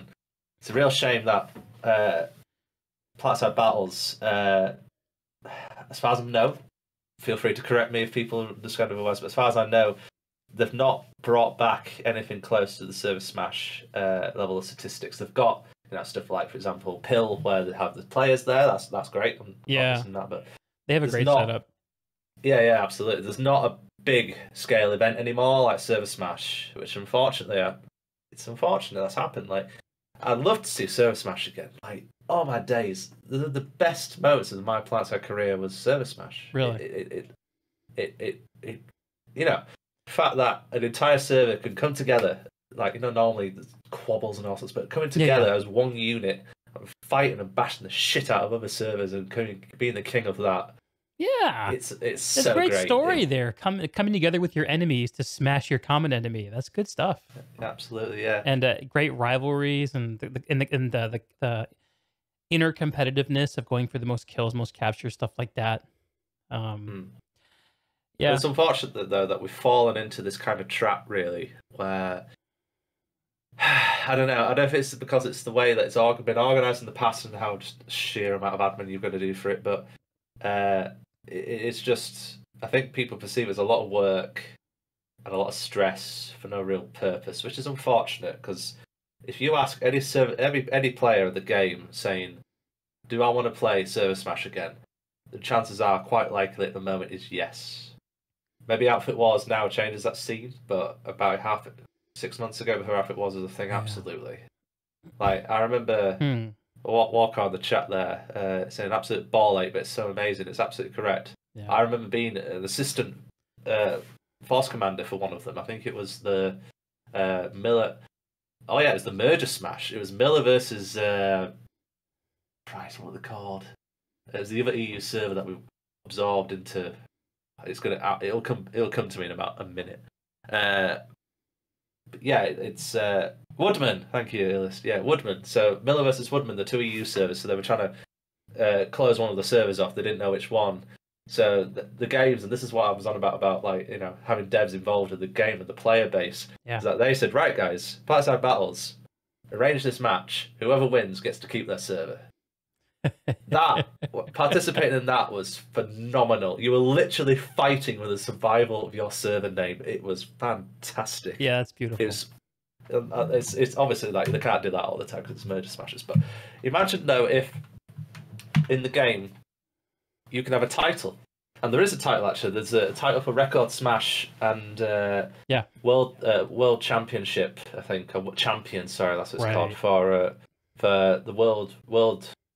I think we did a Server Smash, World RecordSmash, whatever it was, a while ago. But they've not done anything since. What I'd like to see, this is where sort of like, you know, the whole building of the site comes in. What I'd absolutely love to see, and if the devs are watching this, then please make it so, is an alert league. Huh. So everyone gets to play, perfectly playing level field. There is no qualification. There is no, you know, cheating or whatever. It's literally just playing the game, and it's based purely just on wins. Okay. You know, who wins the most alerts, basically.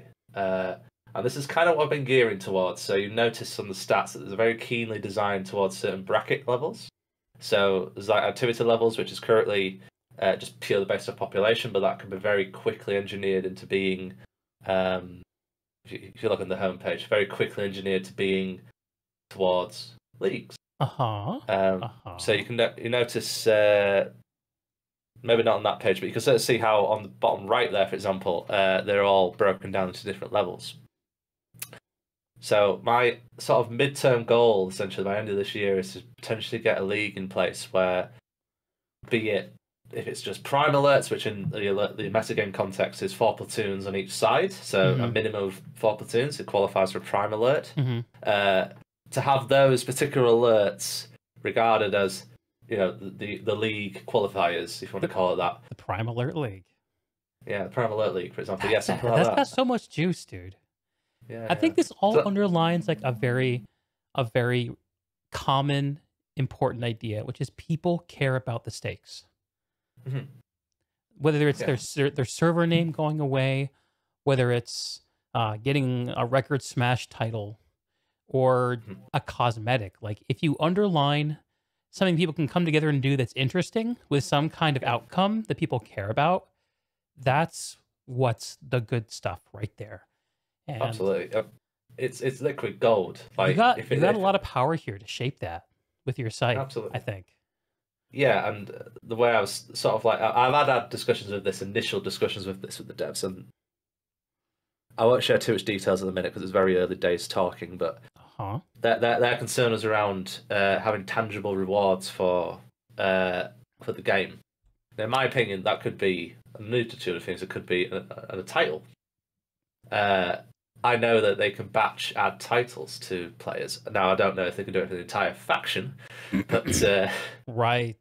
Maybe it's just a simple query in the database which goes where server equals 10, which is Miller, and faction equals 1, which is who knows. So they could do something like that. But I am certainly, even without rewards, to give it a go and just make a game for people to play. Give, as I said before, this is the theme of having persistence and purpose. Yeah, there are things you can do even without having the end game consequences, which you're right. It's going to be hard to. It's hard to stack up anything against having something in game. That's the powerful thing. But like, I think of like having overlays for streamers where they can show off some of this stuff being huge. Actually, what the first idea that came into my mind, I don't know if you remember the days of the internet before social media platforms took over, where there were message boards. And people would have signatures in message boards, which are often PHP forums, yeah, exactly. Like a PHP, like this graphic signature to be like, here's my alert win rate or something like that. Funny you mentioned that. That could totally be done. There's an API that Ps4 Alerts offers, which anyone can consume. PS2 News, shout out to Charlotte Platt, I know he's in the chat at the minute. They consume it, and they on their website show they're running alerts for using my data. So nice, absolutely totally doable. Shout out to PS2 News. That's a cool resource too. Yeah, absolutely. Yeah, sorry, what were you saying, sir? Cut you off. No, I'm just riffing on this idea of creating consequences people could care about, and I think you're playing with good stuff here. I mean, the website already kind of sells itself because the presentation quality is so high. And if you give high grace, thank you. I think it looks fantastic. I mean, I'm no web designer, but this is easy to look at, I think. And there is definitely a challenge when it comes to stuff like this, where you're trying to display a lot of information. Right. I've had a few people come to me saying, and quite rightly so, saying, "Yeah, this is laid out shit." One example is, for example. Yeah, just the little things. Like one big thing for me I want to tackle is the sort of underrepresentation. As you mentioned before, there's a common theme here. I feel that underrepresentation of certain groups. So right now the site is very much designed towards Zergfits. There's no denying that. So it makes sense. There's a lot of people in them. I think you mentioned that you saw the monthly sort of status reports. I do the metagame reports. I'm calling them. And numerous comments, and quite rightly so, like absolutely fine, saying, I don't care about this. This is all engineered towards SQL and Dig and all the big people that have loads of people in, which is an absolutely fair comment. But that's the thing, that there's stuff like that could be easily fixed. It's simple to do, so it's just a matter of just tweaking it a little bit just to represent those different people, right? Now I can say this. Like it's an easy thing for potentially the devs to do, but it's a whole different kettle of fish when it comes to games. Obviously, I'm even though it's just me doing it, I've developed it in a way where it can be quite flexible like that. But just bearing in mind, people that think, well, why can't the devs do this? They can. They have another job. Also, they got to make the game. Well, not only that, but also they're working with code that potentially none of them have seen or don't know what the fuck it does, and is 8 years old and was developed by a guy that particular time of their career may not know jack about gaming coding. I'm sure they did, but it might they've be got a whole different set of 4,000 line file they're dealing with. Maybe. Yeah. Christ, I'm glad I'm not doing that anymore. So it's everyone has different challenges, and this is the thing that a lot of players don't understand, is that the developers do their damnedest to please people, but I think a lot of people don't understand presume because they don't have technical knowledge or have no idea or no perception of it, where they just think that, why don't they just do this? Why don't they just put this little thing in there and all that? You just gotta think of context. Like, whenever I approach the devs, I always say, I was at the back of my mind when I write an email or a message or whatever, just thinking, how much of a ball ache could it probably be for them to do this? A good example of this is I was speaking to the API representative for DBG, and they've looked at, I think I mentioned this earlier, about a list of issues with the API. They've looked at it and they're looking at it now, and I'll be very interested to understand what they feel is feasible and what isn't. We've added, by the way, if you're interested in joining this little community of ours, it's on the Planetside 2 Discord, and it's a channel called #API_devs. Okay. So we have like a little, it's probably about 20 of us in there. We have sharing little things about it. People come up with questions about how do I access this for data. So if you're interested in developing tools for that, highly recommend joining those people. Okay. They know their stuff, sometimes more than me. Anyway, so yeah, it's interesting to interact with them on that level, where there's an understanding, an invisible understanding almost of, you're not the typical guy that, talks shit and does nothing but, pisses off the devs with random comments. No, you actually sit down with them and talk to them and understand the reasoning behind it. Like, I don't know if I should share this or not, but there was a recent thing I've had with, they've not been overly, they weren't getting back to me for weeks for certain things. So Okay. it was particularly the PS2 launcher. I probably shouldn't be saying this, but anyway, I'm going into it now. I did send them an email. I've been quite, not direct, but quite upfront with them, just saying, guys, you need to do a little better with talking to people. Like, it's been noticed that a lot of people have got a little quiet, and I got a fairly diplomatic response back saying, yeah, totally get that. We're absolutely fucking slammed with Outfit Wars. We apologise. We'll try to do better. And that's shortly before Justin made it aware that he was leaving the team. So yeah, he's moving on. So Andy moved on. Justin moving on. That's tough. Interesting. It is. It's interesting you mention it. Like, a lot of people would see that and go, "Oh shit, new investors, they're killing people. Get them out."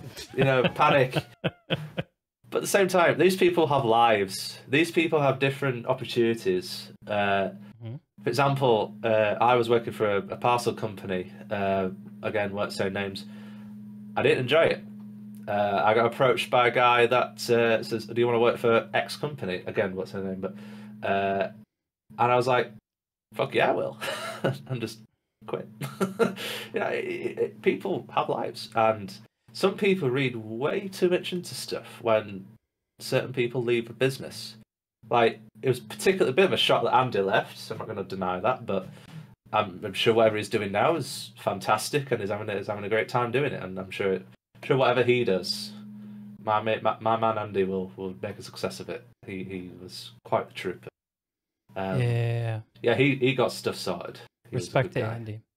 Absolutely, one of the things I really noticed in the last year is he kind of took on the responsibility of doing a lot of the after hours communication like between himself and the tech staff who are running around trying to make the gerbils were all still spinning in their wheels. Like, that's a stressful job to manage that after hours communication like that. Big respect. You gotta think though, that just shows the passion that someone like him, and I'm sure Rel and Chris Farrar, who we've not really seen much of. Chris Farrar is the technical director for Planetside. I've had deals with him previously, so some may remember this, but the voice comm system, Vivox, in Planetside 2 was not working. Which is very sad. Yeah. Planetside really suffers for not having that working, I think. It did. It was in a real bad state, so I took it upon myself to sort of try and help out a bit, and what I did was I've got a couple of, you can Google this, it'll be on there. Just try and get a bit of Reddit posts together, just try and get a bit more information for the devs to understand, what the fuck's going wrong with this system and why it's not working for people, and Granted, it's still not 100% right now, but it's a damn sight better than what it was. It was just constantly dropping, like people having to revert to using Discord, TeamSpeak, bloody Skype in some cases, where it just did not work at all. So I got in touch with Andy and said to him, right, I'm happy to help out. What do you need? And I think that's when the sort of mutual respect grew there. It's like, I'm more than happy. I've got a bunch of guys, like, I could easily get 100 opinions or 100 data points within a couple of days, because of large outfit. I also did it on Reddit as well, got the same kind of things. And yeah, it just by sitting down with them, going into nitty-gritty detail with Chris, sort of going, okay, so, and even making videos and stuff like that, just going into certain scenarios of use cases, basically, and how, or replication cases, and how certain things did it thing. And I think that helped. I'm not going to say take the credit and say that was the silver bullet that fixed it, but I'm going to say hopefully it's helped, and I've been told it did. That's helped them diagnose the stuff with Vivox. If you go in the game now, press settings and go to voice, there's a whole new GUI on the right side, which was not there a year ago, which allows you to individually reset channels and shows reports the status of them. There was a button still there. There's a button to turn off voice and on. For the vast majority of cases, that fixed the problem for a lot of people. But the system was utterly crap at telling people like at certain channels if they're not connected to them or whatever. So they spent a solid 2 weeks building that GUI and making it so that the player can reset it and reset outfit voice and reset squad or whatever if they have particular problems with that. And I think that, to me, just proved to the level of commitment they are willing to go if something was really wrong with the game. And like someone like Chris, I'm not going to assume him as a person, but I'm assuming the technical director, the devy kind of people, I guess, sort of like me, I guess, they're not really front end people, people, I guess. Quite introverted in nature, us devs. So I can understand why certain people like him weren't directly at the forefront. But if you get that sort of intertwining communication with the player base and the game developers and that mutual level of trust, and sort of work with them, you know, it's tremendous and it works well for both parties. So, and it's really cool that you have been able to build a rapport with these developers. You know, one of the things that I've really recognized over the years is that whenever you're working on something kind of creative, there's the more people you bring into the process, the more you risk, like distraction, ideation getting mistaken for promises, losing people getting attached to things. And I really respect the need to keep things kind of close to a small group and the need for developers to develop in their world of development and do their thing. And what's then called upon is to have at different levels of communication, different levels of information, right? And where you can build those bridges, like you've done in the situation with the voice, is very, very cool. And it really points to a shared concern of wanting to make the game work and be fun. Yeah, absolutely. We all want that. Yeah, they could have quite easily told me, you know, 2 deuces, get lost, like, we don't care, or not even reply, you know. They could have easily done that, but no, they engaged, and... Yeah, and they took the time to honor your interest and honor your investment. They made the weapon in your name that honored your investment. They put your stuff on the launcher. They honored your investment. It's, in a lot of ways, these transactions are kind of social transactions. If someone makes a major contribution, you honor them.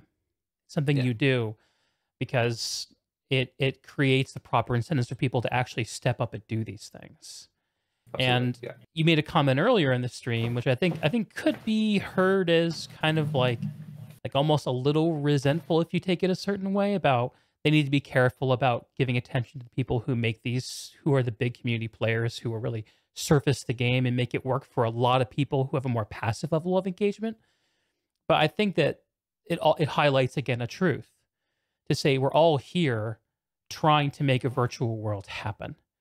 And we all owe it to ourselves to honor everyone's contributions. And I think that it is both easiest and hardest to honor the things that developers do because of the creative process that happens there and all of the business ramifications that are behind that process. Yeah. So when they do take a time out of their day to do something they don't have to do, like rename a weapon, like give someone a golden anchor, like all these things. It seems that much more human because there's no obvious monetary outcome from that. They don't. Yeah. It doesn't help their bottom line. Well, absolutely. Like the irony is, it actually hurts their bottom line. But in terms of the actual person hours to do the job, but you got to think of it from that business kind of level context as well, I guess, where if you're supporting someone that's doing something for your product, be it, for example, out of the game context, be it, for example, an influencer, right, an Instagram influencer, whatever, or YouTuber, or sponsorships, right? It's working for Planetside too. Yep. Yeah. So yeah, if you what's the old saying? You don't get money if you don't spend money, right? Mm-hmm. So you invest in the person or the product or the brand or whatever to benefit your product. And in a much smaller scale way, they're kind of doing that with certain people of the community. Mm-hmm. More publicly, this being streamers, the Archie TVs, the Kamikazes, the Commander Seriouses, Winter Gaming, I guess, in certain ways. People like that. You see them quite regularly on Twitter, retweeting, they're going live or whatever, which is great. I think the community interaction that they've got there is good. As I say, I guess a bit more underrepresented group are the people that do quite a lot of work. Again, like myself, there's various others. For example, like Voidwell, so a guy called Lambjar, he's made a website that does very similar stuff to mine. Yeah, let's highlight a few different contributions. Absolutely. Yeah. So who do you want to talk about first? So voidwell.com. Not got it to hand, but voidwell.com. Lambjar's done a very similar thing to me in terms of monitoring alerts, but I go to a vast more amounts of detail. We've actually, ironically, shared quite a lot of, in some cases, even code over the years. But it's very similar. Also, they've got the other things like recursion. Obviously, everyone knows about recursion. If you don't, it's an overlay. Let's have a look at what Voidwell's doing real fast. Yeah, I just want to understand it a little bit better, and then we'll move on. Yeah, so Voidwell's quite good in terms of sort of looking at server status. So it gives all the players that are online, all their population levels, stuff like that. It goes into quite a little bit of detail about alerts, is what you're seeing there. I have very similar stuff. They have a map, which I don't yet. Yes, map is good. That's one of my next big things. I've actually had a chat with him, and he's shown me how to do it, so I just need to get it done. But actually, I mean, one of these things that it's quite interesting. One of these things that would help us tremendously as community devs is just little things, just tiny little things like putting the map tiles in the API for us to just grab. Yeah. Just at the minute, what we have to do, this is such an absolute batshit crazy thing we have to do. We have to load the game's .pack.2 files, right? Mm-hmm. Someone's made some batshit crazy extractor exe, which just pulls them out the game files and then pastes them as pictures. Nuts. Absolutely nuts what we need to do to get maps working in the community sites. Thankfully, someone's made it in a way where it's just on a Google Drive and we're going to pull them in now. But, oh God. I like these player drill downs. Yeah, this is the level I kind of get to for Ps4 Alerts. This is nice. I do like that. I do like how he's presented that, how he's laid that out. Fizu does something very similar, which we'll go to in a minute, I guess, but it's nowhere near as nice as laid out as his. What is siege level? Do you know what that is? I don't know, actually. I think that's to do with, if you're, a killer or more of a support player. Okay. Interesting. Oh, yeah, there's, like a shield on the left and a sword on the right. Yeah. Huh. That's pretty cool. This is definitely form signature material. Oh, yeah. Absolutely. yeah, so he did. There's another site called Dazzle4, which has unfortunately died, which did something very similar stuff. So, I mean, we've got access to the same data. Dazzle4? So, is you say it's not up anymore? no, it's not up anymore. It's dead. Okay. But Dazanfall. Oh yeah, of course. Yeah. Dazanfall, yeah. I'm well familiar with that. That's a very. Oh, thank you, Grand Game. That's it. Attack and defense. Defenses in, as we'll say, Planetside 2's defenses system is complete bollocks. It's based off. So, for example, if you've got a 3-point base, if one of the point flips and flips back, that's a defense. It's not in my head. But, yeah, defense is a lot easier. And, yeah. So, but yeah, they go to a ton of detail. I actually use their player population stuff quite a lot. So actually, when I'm doing development for Ps4 Alerts, I run it on a Mac, this beast of a machine. So I can't play the game on that. So I use Voidwell to figure out which continents are open, and I start an alert on my local dev that I can collect stuff from. Nice. So this is Voidwell. Who makes Voidwell? Labjaw. I think it's an Iron. I don't know what server it is, but yeah, it's Labjaw. So he has a login here.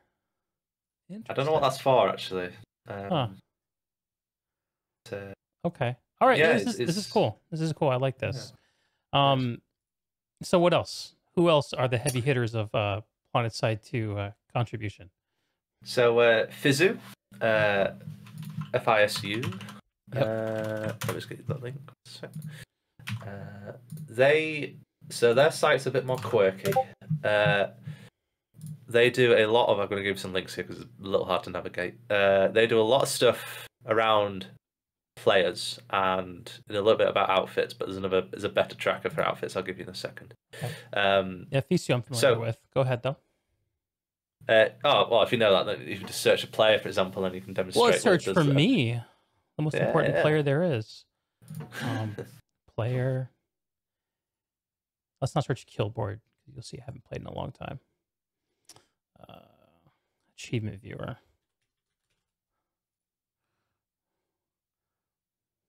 Yep, there it is. Cool. My overall profile. Where's this go? That'll go to your player stats, I think. Yeah. Does it open another page? KD 1.992. So close to 2. Oh damn! That's painful. I'm not sure if that's a real KD or if it's the in-game KD, but right. Yeah. I wonder what mine is, but anyway. Well, should we compare? Yeah, let's do it. Let's do it. I don't pride myself in being a killer. I'm a commander. It's just the way I play the game. Is it spelled the same way? Maelstrom with an E 26. Maelstrom26. Yeah. All right.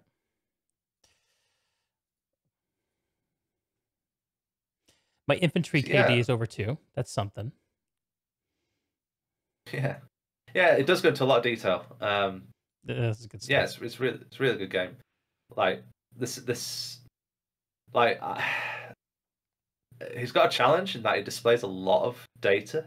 A lot of it is very hit and miss in terms of like how it's represented, I guess. But overall, like generally, it looks really good. Yeah, there's a lot of information here. There's a lot of information. Lots of people care about too, like the IVI. I like that. Yeah. These little trends at the bottom are kind of cool. Yeah. All these different drill downs, directives. Yeah. So. Yeah, it's really good. There's another one I wanted to show, which is an outfit tracker. Which, if I just pull up Dig, for example, it shows a lot of statistics on an outfit level. And it actually allows you to present your outfit with. You can sort of like claim the page and log in. So you have to do this like. Oh, that's cool. Confirmation of like you are the. So every outfit has a leader character. In our case, it's old school VS. Before we get too deep into this, who makes Fisu? Fizu. Fizu. Down to Fizu. Okay. Yeah, he's not around massively at the moment. I think you can get hold of him on Steam if you have him as a friend, but he's not really that involved with the community anymore. Yeah. I don't know. It might be. He might just be hiding under the rug a little bit, and I've not seen him. But well, he's made a great resource one way or the other. Shout out to him. Absolutely. So Outfit Tracker. Yeah. Let's have a look at this. Yeah. So Outfit Tracker is very much trying to do a similar thing, I guess, in alerts in terms of it's got like leaderboards, it's got an awards system, you can talk about all the captures that they've done and all that good stuff. It's a very centralized sort of focus towards outfits, which is pretty damn cool. I think there are a lot of people who have very similar ideas in this space. There is, yeah. I think because of the data we've got access to, a lot of stuff has a lot of correlation. So, yeah, like for example, that might show all the statistics for an outfit, whereas if I had to do the same thing for alerts, it'd obviously be in the alert context, but I'd show very similar kind of data. I'd probably display it in a different way, but we have the same data. That's the nice thing about kind of you have this consistency across all of the sites because they use the same data source.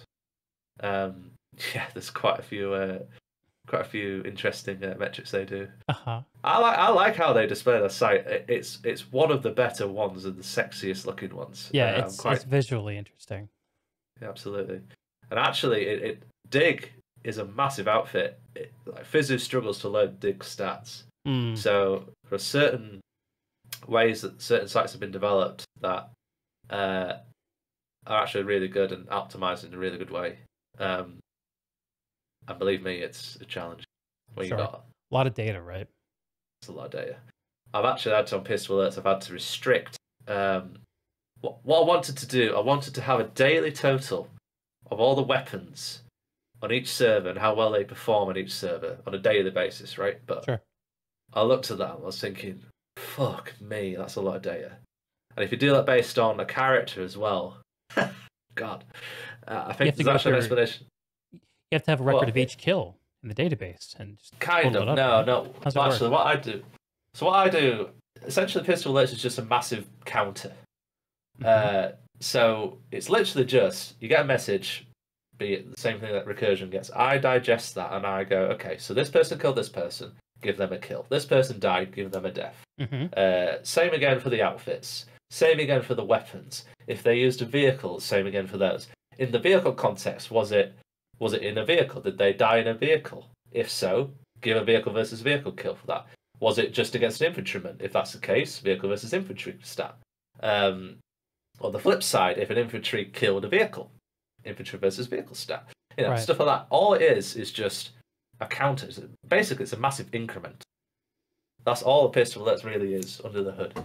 If you ever looked at the database scheme, which I'm sure most of you don't care, but if somebody actually looked at it, I'll have a peek at that. That's interesting. Very simple. It's very simple. Purposely simple. It has to be. For the sheer amount of people that it serves, it has to be simple. Interesting. So the reason why I couldn't do like a daily weapons thing is because you hit an N+6 problem for me, or N+8 problem now. N+6 problem? What's that mean? So, if I was to track a player's weapons every day, it would be the number of players times the activity levels, which are currently is 6. So you've got your total stats, which is what I do show, and your individual brackets. So dead, low, medium, high, and prime alert brackets, right? Right. So that's your 6. And then you times that by the number of metrics which I collect, which is currently around about 8 types. And then you times that by days. Because obviously, it gets fucking big. You could limit it by 30 days or whatever, last 30 days, which, is an option. So just the scope of the data gets out of control pretty quickly. It's nuts, yeah. I last looked about a week ago, and I've tracked 800,000 characters in the whole of just the alert meta. So there is a lot of characters playing in this game. It's nuts. Like, I know in Steam charts it only shows maybe a peak of 24,000 a day. Yeah, a few thousand. Yeah. So I think, well, obviously that's a month's worth of data, right? So it's feasible that there is. Bear in mind, this is characters, not players. So multiple characters might be the same count, whatever. But so say roughly, I don't know, there's free characters on an account, right? That have played alerts. That's still a feasible amount of numbers are around about 200,000, which is approximately right. I mean, I'd say that's probably about right for the player base of PS2. Wow. So yeah, I mean, yeah. So I've designed this system in a way which can scale. So if PS2 gets a massive influx of players, which I can only hope it does, it can do it. It can cope. I want to highlight one thing on this outfit tracker that I'm seeing that I think is kind of neat, which is they have a live ranking page for each server, and it does rankings by outfit. And one of the things I love about this is that it somehow statistically picks an MVP for each outfit. Right. So you can see Ant Dant is the MVP for KN1 on Emerald. Three-way, which sounds like it's Bushido Way's Outfit Wars team. Tome is the MVP. I think that's pretty cool stuff. You know what you mentioned about characters players shaping their own game? Look at the server icons. Where do you think they've come from? Well, I see the PlayStation logo for Genudyne. Apart from the PlayStation. So the Cobalt, the Connor is the Emeralds. Where do you think they came from? This is testing your PS2 knowledge now. Oh, man. I don't got this one. I don't know. No? They're from the Server Smash era. Oh. They are logos that the servers made themselves and they used to represent as part of the Server Smash stuff. Which I think's... I didn't notice this, I only just spotted it just now, but the fact that, you know, they've got that in there and they're using those logos back from freaking 5 years ago is just a testament to the quality and level of commitment that this community brings. They're all intertwined. In certain little ways, everyone's intertwined. I love this stuff. Yeah, it's great. This speaks to the heart of me. So, like, one of I had a few very formative gaming experiences, but the one most relevant here is when I was,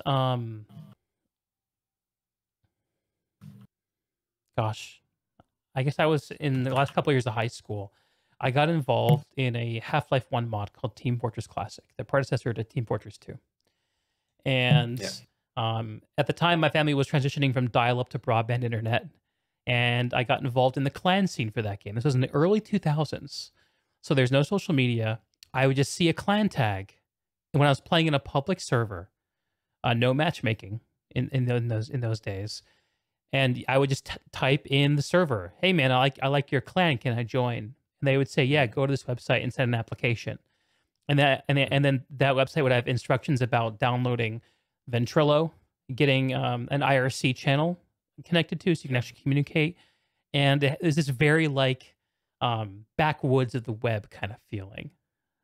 Yeah, I know exactly what you mean. Yeah. Team Fortress Classic was a game that Valve, who made it, basically at a certain point, it just let the game go.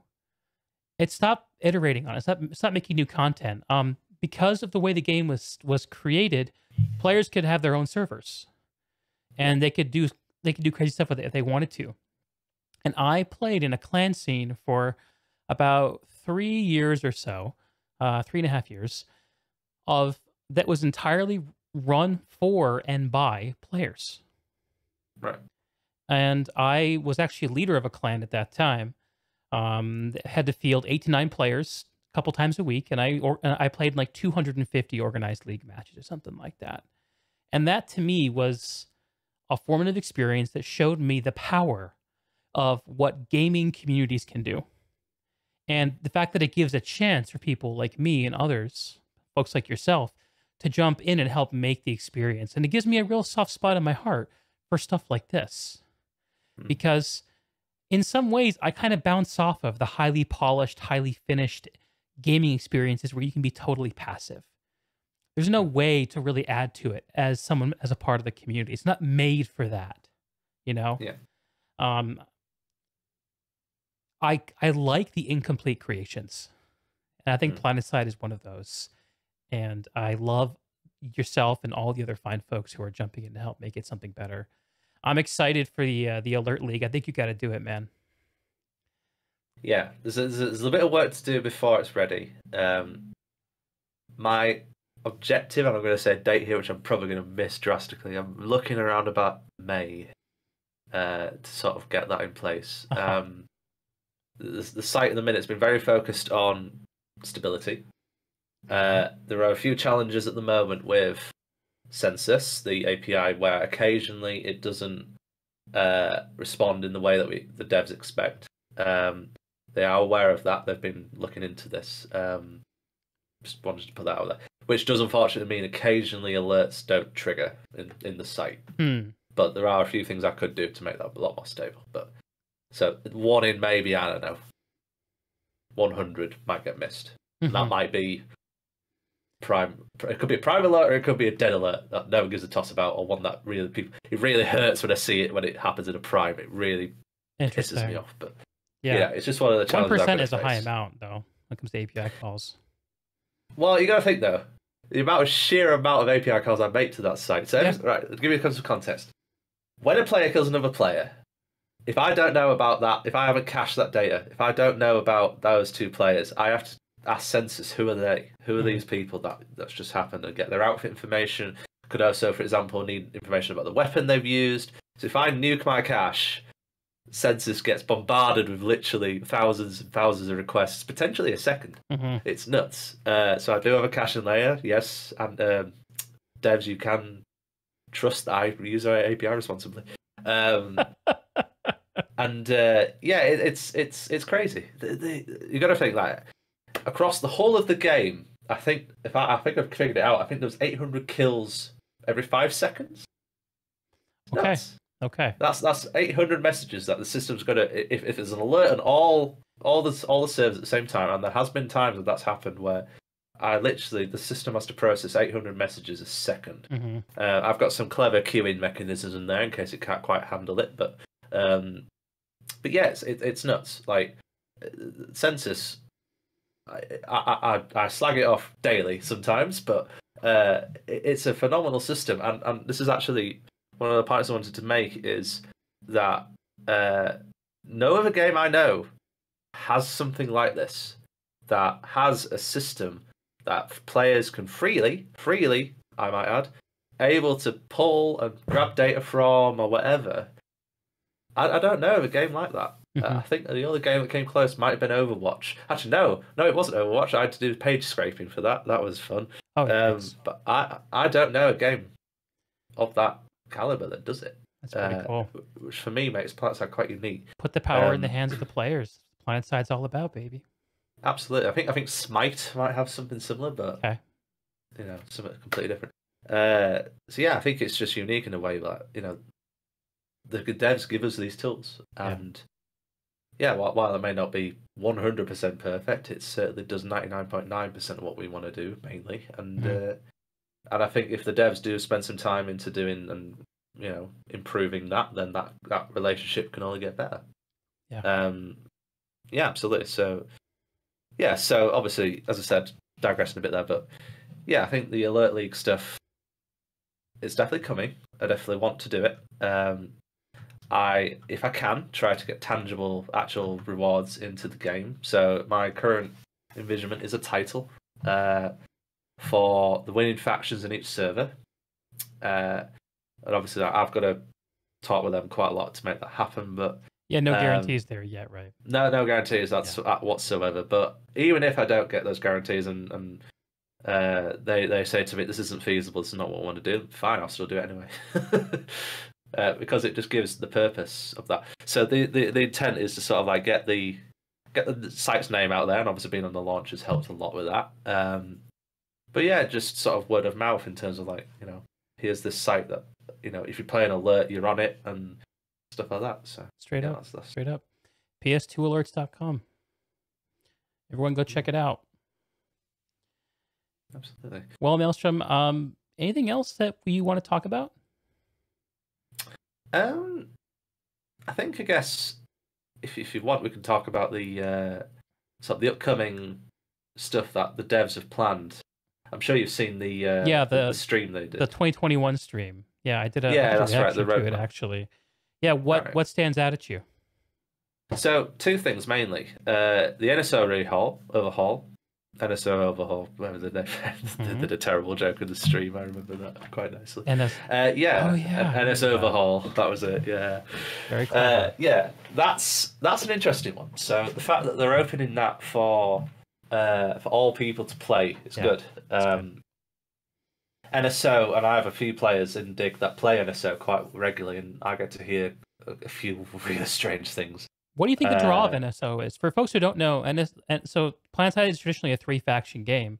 NSO is essentially a neutral robot faction that historically have functioned as kind of like a mercenary faction. They reinforce whatever the low population faction on a continent is. And I think people either bounce off of it completely or play it a ton. And from what I've seen, what's your perception of it? The way it is today? So my personal perception at the minute, there's a few things for me that stops it playing it. Obviously, because I'm a Vanu character, but also it's mainly down to the fact that it's just behind a paywall. So PS2 being the nature of the beast it is, it's free to play. So they've tried to advertise NSO as like a member perk, but it didn't quite work that way. It just things you've got multiple layers of friction, right? So you've got a paywall, which is the biggest friction. Then you've got character slots, which aren't unlimited. You hit a character limit. Then you've also got the fact that you can't guarantee who you play with, which I think's not good for the experience. That's where it breaks down for me. Yeah, it's just one of the points they've made in the stream is that as a member, very clever how they did that. As a member, you can pick and choose who you fight with. So you can play as a robot, and you can have access to all their guns or whatever, and you can also join outfits. Okay, I think that's how they're doing it, if I remember correctly. So it's very intelligently done, and if it's done executed correctly, it could be really successful. And from what I remember, they are adding tanks, MBTs for faction. They're adding their own. Well, I might get this wrong, but I think they're adding their own ESF, and they're basically putting it into parity with the rest of the other factions, which I think is good. So the idea is flesh it out, of course. NSO has always been an incomplete faction. Although they've been slowly beefing it up, like it didn't have maxes originally. Has those now, a bunch of other stuff, tanks, as you said. But originally it was kind of like an outlet for solo play that was there for you if you were a member, if you subscribed, and a solo outlet, because you can't really, there's no reliable way to play with others unless you're also playing with other robots, which is it ended up being too much of a niche, I think, for the community to actually absolutely take right hold. Absolutely and right. I think what I hear you saying they've proposed, and I'd love, and we can talk about it some more, is that the split will no longer be members can get NSO, but they can't group with the faction that they want to, or non-members just don't get it. Now everyone can play as NSO, but if you're a member, you can decide what faction to reinforce. Is that the way it's going to work? I think that's the way it's going to work. Yeah, I think if I remember correctly, they can also join outfits of the faction you choose. Yeah, I hear Ground Game tripping in from the chat saying it's a vacation for vets with too much time and money. He did it for a while. A hobby, more or less. Yeah. If you like the game a lot and want to have an excuse to get some more playtime, and it gives you another axis of progression, some new toys to play with. I see it as PS2 hard mode. You're literally gimping yourself, right? Because you don't have access to all the guns that you want. You may, for example, I'm a bit of a. I used to be a light assault main, but I'm actually a BS heavy main now. I'm a sweaty heavy now. Light assault, man. Man, I'm after my own heart. Yeah, I used to be one of those bastard C4 fairies that nuked your sunder a bit anyway. I see. So, one of those light assaults. Yeah, one of those. I got quite into. I wanted to do the heavy directive, so I got all my LMGs, and actually, I fell in love with the Beetlejuice. Love it, hate it. It's a good gun. It's a good gun. It's actually quite interesting. You mentioned before about what stats surprised you out of the alert meta, and one of them was the Beetlejuice. Okay. Considering the fact that, and I've mentioned this in the monthly reports, considering the fact that it's a directive weapon, not everyone has access to it, but yet it's the third biggest killing weapon in the whole of the alert mare is a very interesting kind of sugar for certain people. Yeah, right behind its cousin the Orion. Yes, yeah, absolutely. Interesting. And I forget. Actually, yeah, just looking at that, no other directive weapons anywhere close to being anywhere even in the top 10 or even in the top 20. I don't think. Yeah, I don't see any others here. So there's something about the beetle that people love, and I've explored this quite a bit in Reddit posts and stuff like that. That a lot of people are attracted to it because generally, well, this game's been out for a long time. Mm-hmm. If somebody has got the beetle, they'll have got the beetle by now. If they really wanted to play it, if it's a new player, that's something different. But generally, it's the only go-to directive weapon. I don't hear about the Gauss, whatever it is, the Gauss Saw, I think it is. The God Saw, right? God Saw, yeah. Being like the de facto norm for heavy assault on NC, or the car, or whatever the Butcher, sorry, for TR. Yeah, they're more niche weapons. Yeah, they're more niche versus the Beetle, which is a lot more. Well, it's like the Orion, but with a heat mechanic. Essentially, that's how I describe it. It is.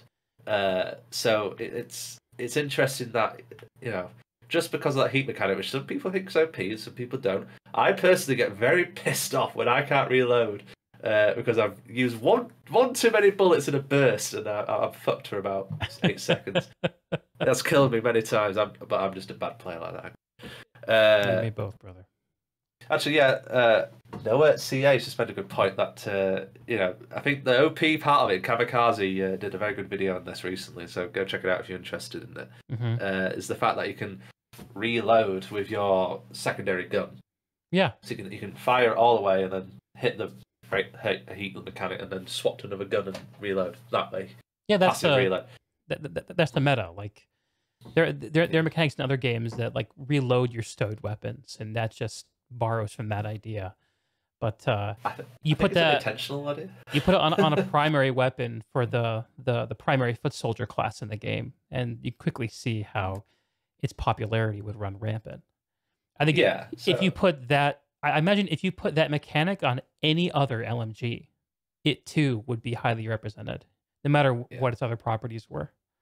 Kamikaze has kind of set up certain things in motion. I think that is going to be nerfed out. You think so? Interesting. I have not watched that video yet. I gotta take a peek. You should. It's really good analysis of the gun.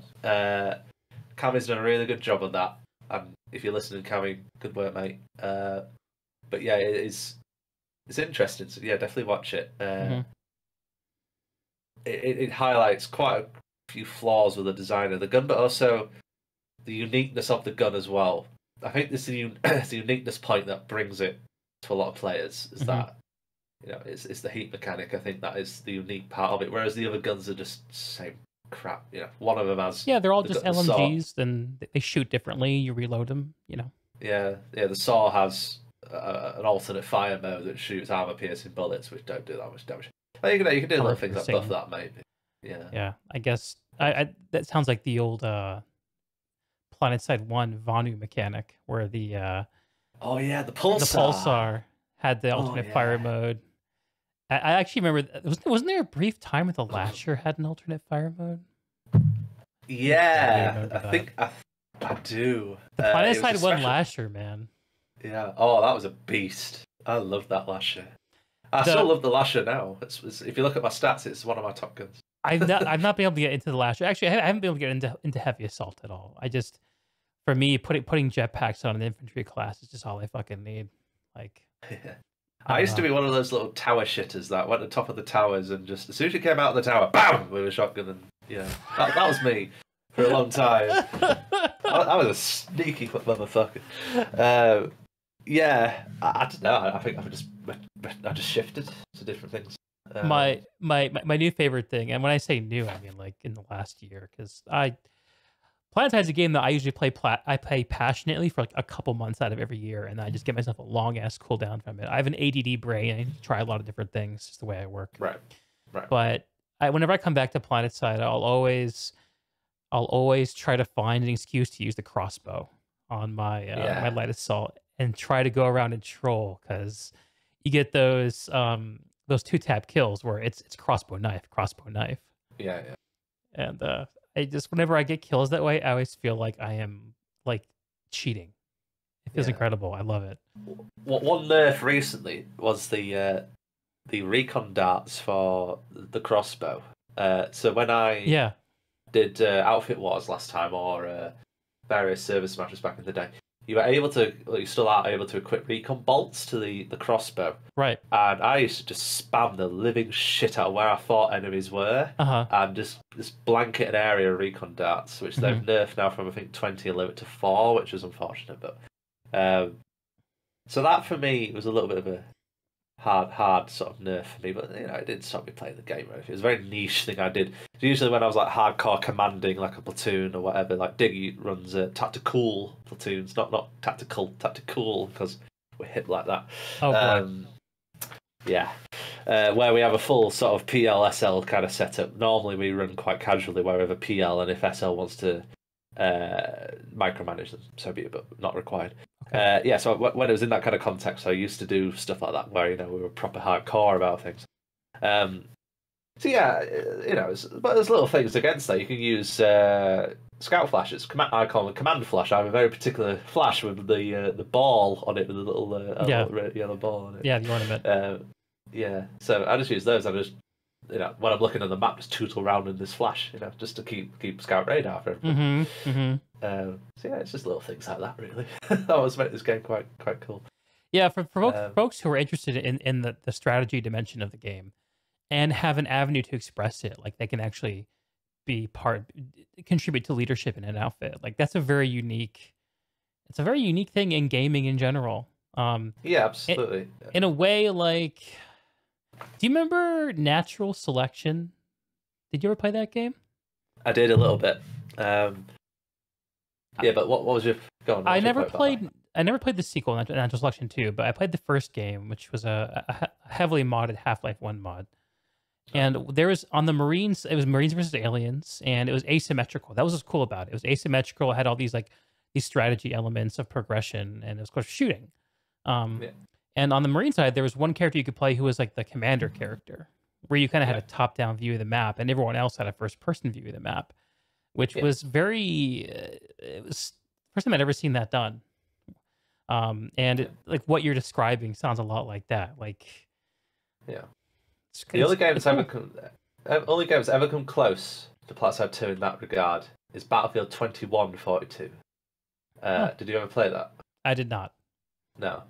That had a very similar thing where I think Hell Let Loose has something similar as well at the minute. And I think Squad as well, where you have a commander who was able to call in assets. Like, literally, they had orbital strikes, which you could kill people with. They had the ability to place supply packs, you know, stuff like that. Which little things like that are in Planetside 2. So I don't know if they've directly took reference from it. We will never know because I'm not a dev. But yeah, I'm fairly sure it's had a little bit of influence with that. It's almost like they also had Titans. Sorry, which are very similar to Bastions. What was really cool about the Titans, though, is that you could fight inside them. If Planetside is able to make some sort of system, dynamic system, which I don't think engine-wise they can really do, but if they're able to pull that off, where you can have a jump pad, for example, that pings you off to the Bastion, you can fight inside the Bastion and take out the core of the Bastion. Oh, that would be just... Yeah, board it. Board the Bastion, take it over. But I'm sure people are going to be screaming and thinking in their heads, fuck me, that sounds like a fuck fest. But I'm sure it would be terrible. Yeah, that's probably why they've not done it. But, you know, if you can somehow limit that where, like, I don't know, it's like a 2-squad limit, for example. So, like, yeah, I guess it's kind of interesting. And this is at the risk of opening a bigger topic. So Outfit Wars, when it was first announced, was kind of surprising to me. Because up till then, I had seen Planetside constantly make decisions that to me seemed like they were only wanting to invest in the sandbox part of the game, the live sandbox game. And I thought that at the time that was a conscious decision to not pull people away from the sandbox, because everything in the game contributes to the sandbox. Everything you buy can be played in the sandbox, can be showed in the sandbox. And if you have people who are off in some other game mode, then that risks diminishing the sandbox in some way. Since then, we've seen Sanctuary, we've seen Outfit Wars, and I had a conversation with, gosh, who was it with? It's going to come to me later, but I'll credit them whenever my brain starts working again. About other game modes in Planetside, like why can't we have like an inventory, like 6v6 format? Why don't we have all these side game modes? And it's especially interesting to me when you look at what Planetside Arena was trying to do. Oh, it was I was talking to Alan Lapidus, the artist from Rogue Planet, and he was saying, well, the idea behind Planetside Arena was to take this existing IP with all this juice in it and to create like different kinds of ways to play. That's kind of like a lobby experience. And I see Outfit Wars. I wonder how much of an appetite there is within RPG to actually explore the idea of spinning up more Planetside game modes. The community clearly wants it. We want Server Smash. We want Infantry League. There are so many permutations we can all think of. I know that all those things require huge amounts of effort. Like, look, I'm not saying it's simple and it's about flipping a switch. Maybe they want to do it, but the cost of doing it is prohibitive in some way. Maybe it's down the line. I don't know. But like, I find myself just being like, man, it would have been pretty cool if they could have taken like Planetside Arena and Planetside 2 and like kind of smushed them together. Yeah. Like have your character be your Planetside 2 character, but play it in Planetside Arena game modes. And I think one of the things that Alan reflected on is that in hindsight, it was unfortunate that what they were directed to lead with was a battle royale, when that wasn't really the fundamental DNA of Arena. But that's what it came out with, and it came out competition with Apex, which just was an impossible ask. Things just didn't go well there.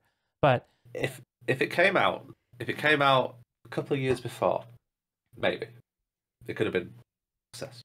Yeah, definitely. The timing, it could come out earlier, before Apex, when Fortnite was still a little less known.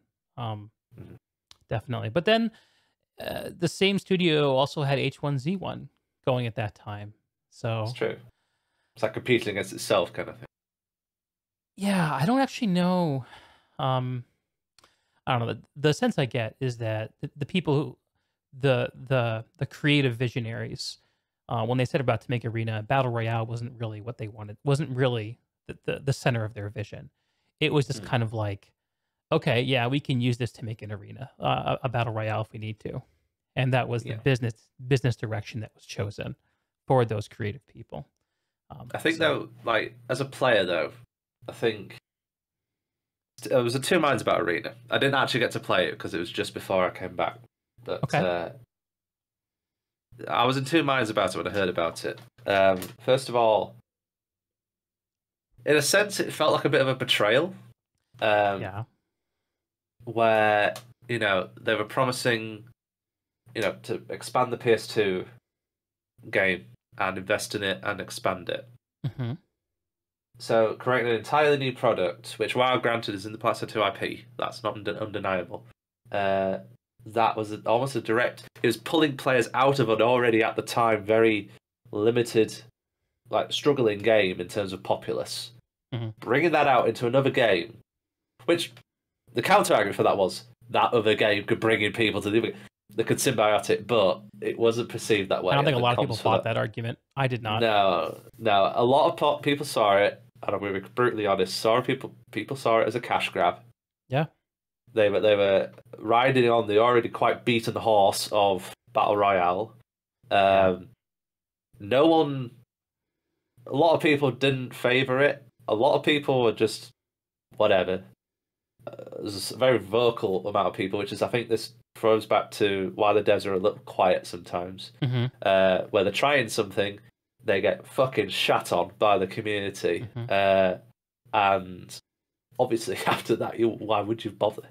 Right. So it's one of those real tricky lines to run, and I think if they put that in the base game as a game mode, that would have been received a ton better than a separate product. And there might have been reasons why they did it as a separate product. Probably engine at the time. I know. Actually, ironically, Arena dying has helped the normal game because because there were all the engine optimizations and all the assets, the Bastion carriers, they came from Arena, right? And they were brought into. And I know the Bastion. Absolutely. Yeah. I know the Bastion asset and the Colossus asset have been in the game sort of under the hood for quite a long time, but I forget. I was just about to say the name of the guy, but I'm gonna say I'll come to him in a minute. Steve-O from BRTD from Miller designed the Bastion carrier. Little known fact. I didn't know that. Yeah, I think it's Steve-O. I probably someone's going to be horribly correct me, or it might be one of the PS2 does. But no, I think one of them. There was some involvement with the carrier there. Anyway, so yeah, it's interesting how they've not had a total loss from Arena. They gave a stab at it, as you mentioned. It's a wrong time, wrong place for it. It wasn't really well done in terms of comms, but apparently it was quite a solid experience. But the problem is for the game is that it's kind of like designed around having large populace, which it didn't get. Right. So are you familiar at all with Wyatt Cheng? He's the one of the lead people on the Diablo Immortal project. No, not really. Do you recall the announcement of Diablo Immortal where they unveiled... Do you not have mobile phones? He's the guy who said, "Do you guys not have phones?" Like, he's the guy who said it. So I learned some interesting context around the situation from Alan when I talked to him a couple weeks ago. And what he explained is that Wyatt Cheng is one of the veteran Diablo guys at Blizzard. And apparently the process of making Diablo 3 was like hell on earth. It was an awful 10-year-long process of getting that game to where it ended up being. And he was like one of the lead guys on the hook. And he put his life on hold to make that project. And he kind of was. So when it came time to work on a new Diablo property, the idea of making a mobile game was something that he jumped on because he wanted a project to work on that was not going to be another major primary platform release. He wanted to buy a smaller chunk for himself, for his quality of life. He'd been through hell on earth. He put his family on hold, like all the sacrifices you hear about developers making, he made. But he was up for making a mobile game. He could do that. And he came out and announced the mobile game, and we all know how the reception went. And it shows how a lot of decisions that kind of make sense. The need to make more Diablo stuff, check. People are hungry for it. There's an appetite for mobile games. Like, I know we as like core platform players maybe feel a little funny about that, but it's true. The appetite for mobile games vastly exceeds the appetite for PC and console games. And I think that's fair to say. Yeah. Populace-wise, Yes. And we have the lead Diablo guy who's completely burned out and needs something that's a little more modest in scope. So that all these things make sense, but they still fucked it up majorly because they misread their community, right? They misread their community. About to say, it's about knowing their audience, absolutely. Yeah, and there might have been a way for them to package up Diablo Immortal in a way people would accept it. It wasn't that way. It wasn't in front of a convention of people who are Blizzard diehards who are there on the back of mainly PC games. It was not the right audience to debut it for. And Diablo Immortal could be a great game, for all we know. I don't know. Did it never see the day of light then? Did it never get released? I don't think it did, and I don't know exactly what's going on with it. I know that there's been some stuff in the news recently where Activision bought out a studio who was doing contract work for Activision, and they've replaced Team One at Blizzard, who was working on the Diablo sequel, and they're going to be working on whatever's coming next for Diablo. That must be soul as in Diablo. Soul just crushing though. Yes. When you're up on a stage, like, which is stressful enough, to then have literally everyone boo you to the ground, like, yes. Oh, I have imposter syndrome. Like sometimes when I've worked at different companies, so I've had it every time. It's something that happens to I think every dev at that point in their lives where they've got into this job and thinking, "Fuck me, how did I land this job?" And there's that element, the little sort of niggle in your head, just doubting you.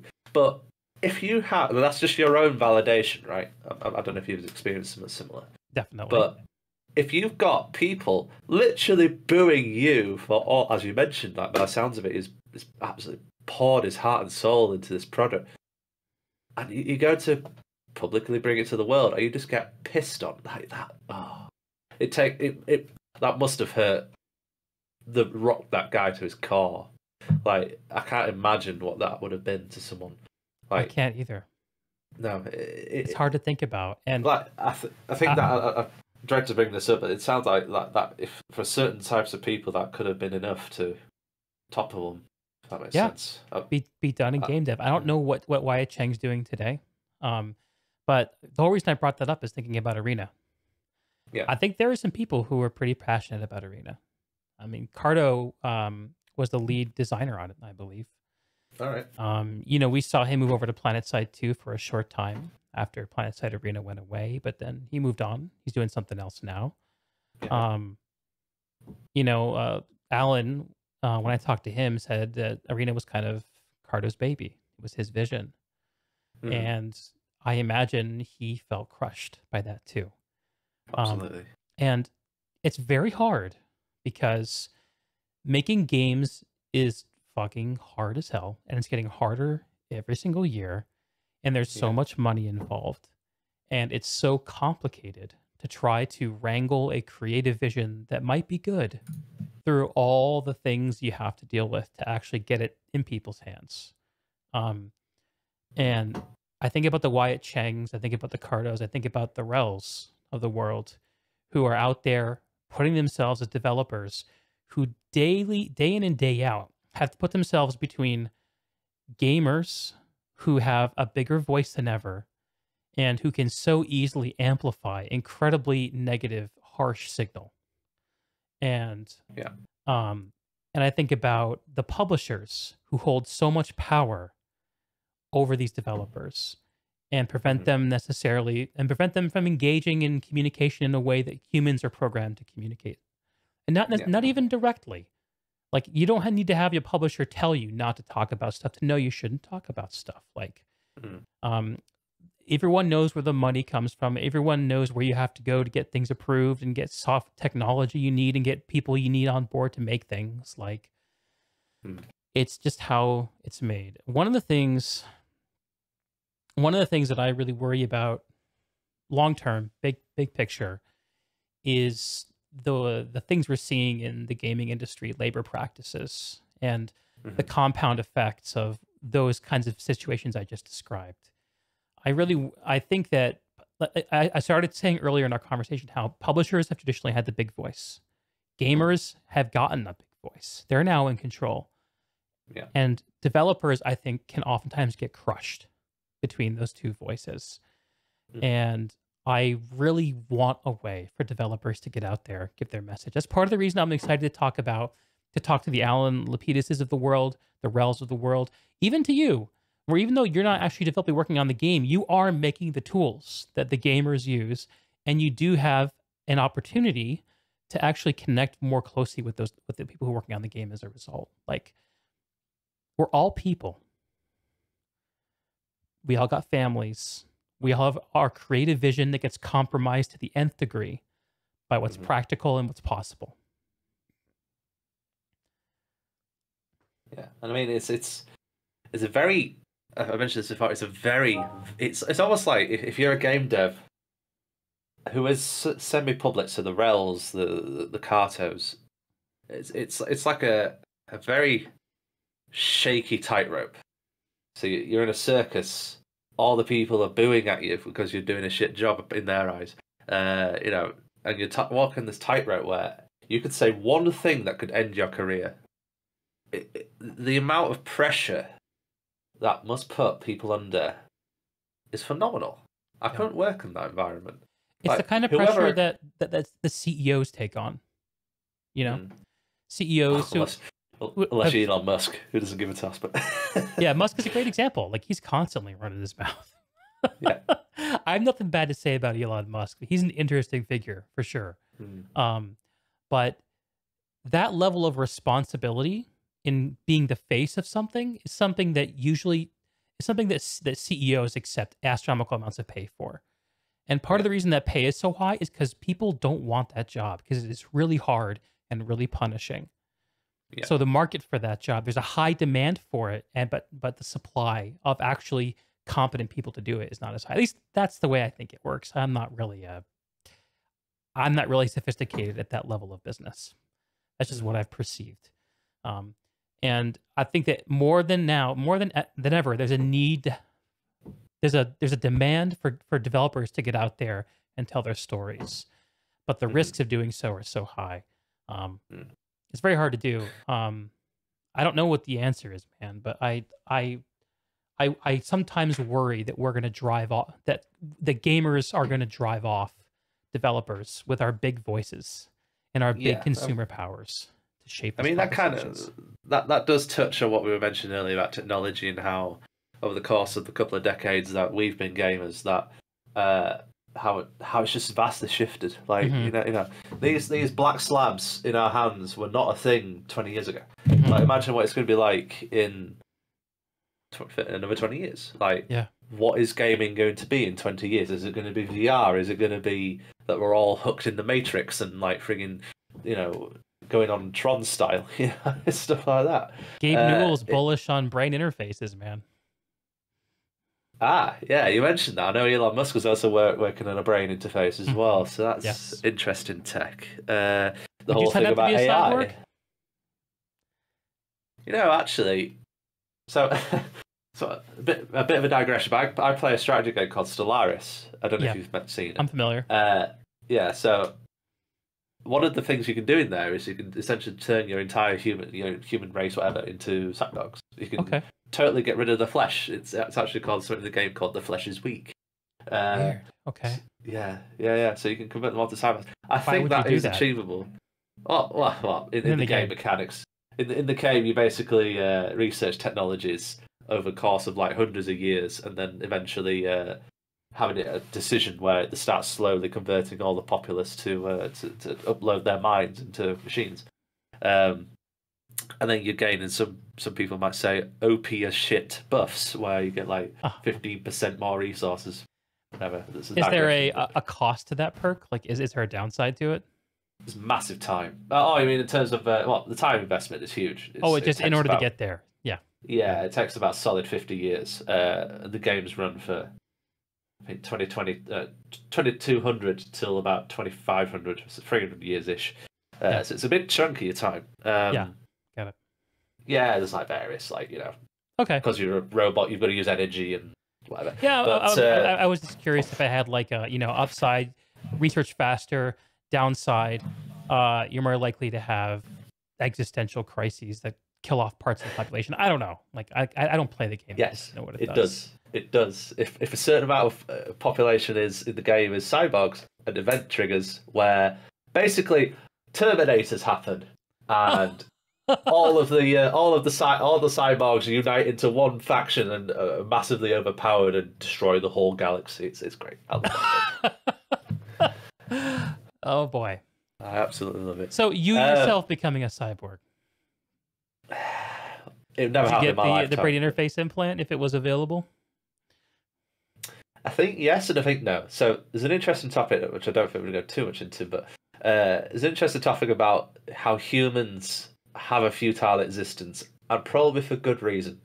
You've seen these black. I think Black Mirror did it, but I've seen at least in books where it trifles with immortality. One book that was it, Altered Carbon. Yes, I've seen that. Netflix. Yeah, so Altered Carbon does a very similar thing where the human mind is uploaded to some server somewhere, and it's portable.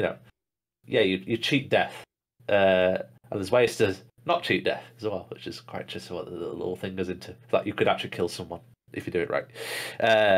So it's interesting. I think I would, purely because look at me. I'm no like backup fitness plan. guru. But, Yeah, backup I could do plan, it. dude. Put your consciousness on ice. But that brings an interesting sort of discussion around, like, if you saw your own clone, what would you feel about the clone? Yeah, it's interesting sort of philosophy. Yeah, for me, one of the things I always trip up. Oh, it depends how far you go. Like if we're talking about like getting a phone put in my arm, like that sounds kind of cool.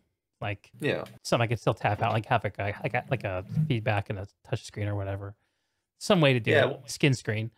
But like we're talking about stuff that goes to it interfaces with your mind. That gets a little more interesting. And then we talk about stuff like where your mind becomes portable is another level too altogether. Like I think about just how dependent our minds are on our bodies, and the things that happen to us when parts of our bodies don't function well. Like I learned last year that my body has ADHD, which is something that I have dealt with my entire life, and I've come up with all these coping strategies to deal with, but I never knew what it was. But learning about it, learning about the medication, and learning how to actually deal with it has done two things. Number one, it's let me start working on fixing a bunch of shit that I've never known how to deal with before. And number two, it's underlined for me just how much I'm not just a mind, like an independent mind that happens to be seated in this body. Like it's much more interconnected than I used to kind of personally think. And like on days where I don't get out and take a walk, do some kind of exercise, I feel miserable and grumpy. Like there are all these like animalistic things about the mind that are directly connected to the body. And I don't know. There's a threshold there. Yeah, I mean, there is the old saying, you know, the body and the mind are one. Treat them as such. Very Eastern kind of way of looking at it as well. It is, absolutely. And I think, you know, some Eastern cultures have absolutely, you know, yoga, that's where yoga came from, I believe, right? So, you know, they've got that the whole spirit and the mind are one, you know, kind of thing. They're all interconnected. And that's right, we are, under the hood, machines. Imagine a gaming machine where you've got a damaged CPU or a faulty RAM. Like, you can see the RAM as sort of like your brain in a way, where if that's faulty, you get blue screens of death. You crash. So it's an interesting analogy, sort of like, you know, bringing it down into sort of. Oh my god, a things that we cyborg understand. implant crash sounds terrifying. Oh god. Actually, I forget what it was now, what movie I watched, but there was a movie where basically there were players in it. It might have been Welcome Player One, maybe. Ready Player One? I think so, yeah. Okay. They were on about, I think it's on about, like, sort of like the whole of humanity sort of gone into this sort of like stagnant state where, you know, you're living in sprawls, but they're all hooked into like a virtual interface that is like the virtual internet, essentially. It's interesting how they can sort of like play in that and have personas in that are not available in real life. So like you'd see somebody in real life, but then it's like really famous in this this virtual world. The virtual real becomes more real than the real one. Yeah, and then I think in the film they sort of go into how they interact. They didn't know each other, but then they realise, oh my god, you're this person. You know, whatever. It's go watch it. It's a great film. Yeah, it's interesting how, like as I mentioned before, that going back to my original point of like, you know, I think the human mind is infinite. It's finite for a reason. I think we're not designed as a species really to live forever. I think there is a certain level of, as you mentioned, like, you know, mental health stuff. Which thank you for sharing, by the way. It's much appreciated when people share stuff for that. Cause I'm totally honest about that stuff. Absolutely. Absolutely, and I think a lot more people need to be. I'm actually hoping to be a mental health aid worker in the place I work at. Who they're not qualified psychologists or anything like that, but just someone to talk to about stuff. God bless you. People need those things. Absolutely. Someone who I talked to a few months back is a WoW Classic streamer, and he is a recovering drug addict. All right. And a big part of his recovery is helping people who are also trying to recover. Like it's and I think we're also seeing just a movement in general where Are you familiar with Healthy Gamer?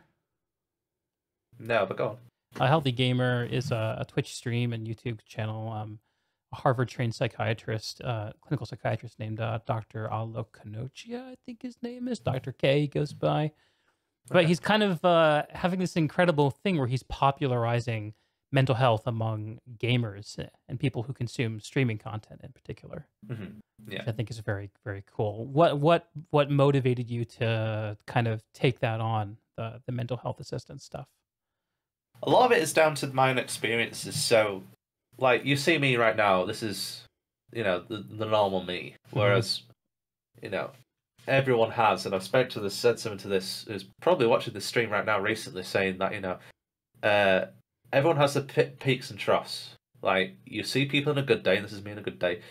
And you have people that you do not see at all on their bad day. Right. And this is why I hate social media sometimes. Social media, you see very small, tiny pinhole glimpses into people's lives. Mm-hmm. You do not get the full person at all. It's quite an interesting thing where we've gone to the society structure now where you're expected to be perfect. You're expected to, have good teeth, have good, not be, not be fat or anything like that. Oh stuff yeah, like that. People understand the effect of their appearance more than ever. Yeah, and for most people, it takes great balls to whatever the woman equivalent of that is to join stuff like this and reveal yourselves. Like, nobody knew who my face was.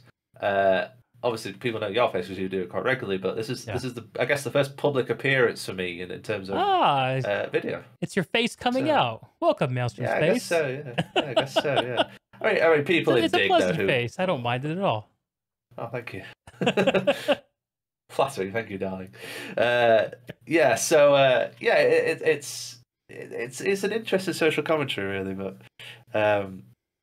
in the sakes of not going too digressing into it, but I think, as I say, like, there's certain human elements that just aren't designed for longevity. I think mental health is certainly one of them. So I think over time, and the Altered Karma goes into this quite interestingly, where the mind corrupts over time, over the years, the eons, or whatever, the decades that pass. Mm-hmm. The minds change, and our minds, like, I'm a different person than I was 10 years ago. Yeah.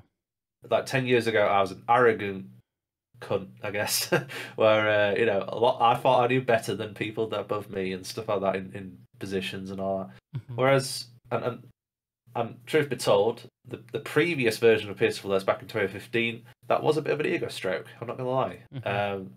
It was very much a validation of my own skill, a validation of, I can do this. I'm learning. Well, there's a positive side. There's learning stuff, right? Mm-hmm. Whereas this time, I'm bearing in mind that was all closed code. No one could see the code. They can see it on the website, but no one can actually see the source.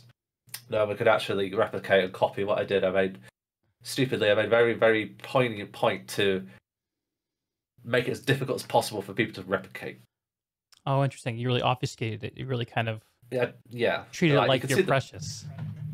Yeah, almost. Yeah, it was. I did do that. And bearing in mind, this is in 2013, 2014, I've developed. Okay. Was it 15? Something like that. A while ago, I developed this. 6 years ago. Whereas this time, I've done a completely different approach. This time, it's open source in the beginning. Literally every commit, every bit of code I've written is publicly viewable. You're way out there with it now. Absolutely. Why the change? Maturity, I think. Growing the fuck up, I think, is the answer.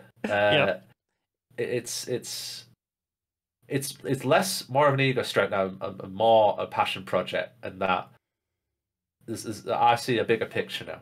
Mm-hmm. I see, as I mentioned before, like, supporting not only the game but also my own development. Mm-hmm. So I've learned a ton doing this, that and using technologies that I normally wouldn't touch in my professional career, and or even stuff I've touched and applied to this on the inverse. So it's helped me a lot as a person to grow in terms of my technical skill, but also just the way of getting the things out there. So I don't think 6 years ago I could have approached the dev team and gone, hey, can you plug me in the launcher? You know, Can't have if you don't ask. Achieved it. Yeah, exactly. Nice. I don't think I could have achieved that. I think I would have approached it completely wrong. Yeah, and, I've definitely been in a similar spot, like where sometimes I feel like I've earned something, some kind of status, and if I've not conferred what I think I've earned from the status, I can feel resentful. But the truth is, sometimes you just got to ask for stuff. Like people are busy; they have their own stuff. I really appreciate what you said about how you've had a chance to get exposed to technologies and grown as as a a developer as a result of pursuing this passion project. I think what that kind of describes to me is is a principle that I've been learning about myself, and I've been I was a little obsessed with lately.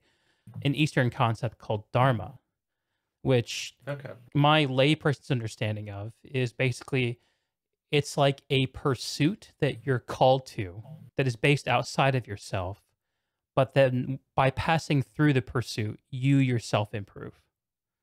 So, like this project I'm doing here, where I'm chatting with people, with gamers around gaming matters, to me feels like a calling, something that I feel called to do. It's a I don't want to go as far as to call it a service, but it's something that I'm putting out there for people to consume.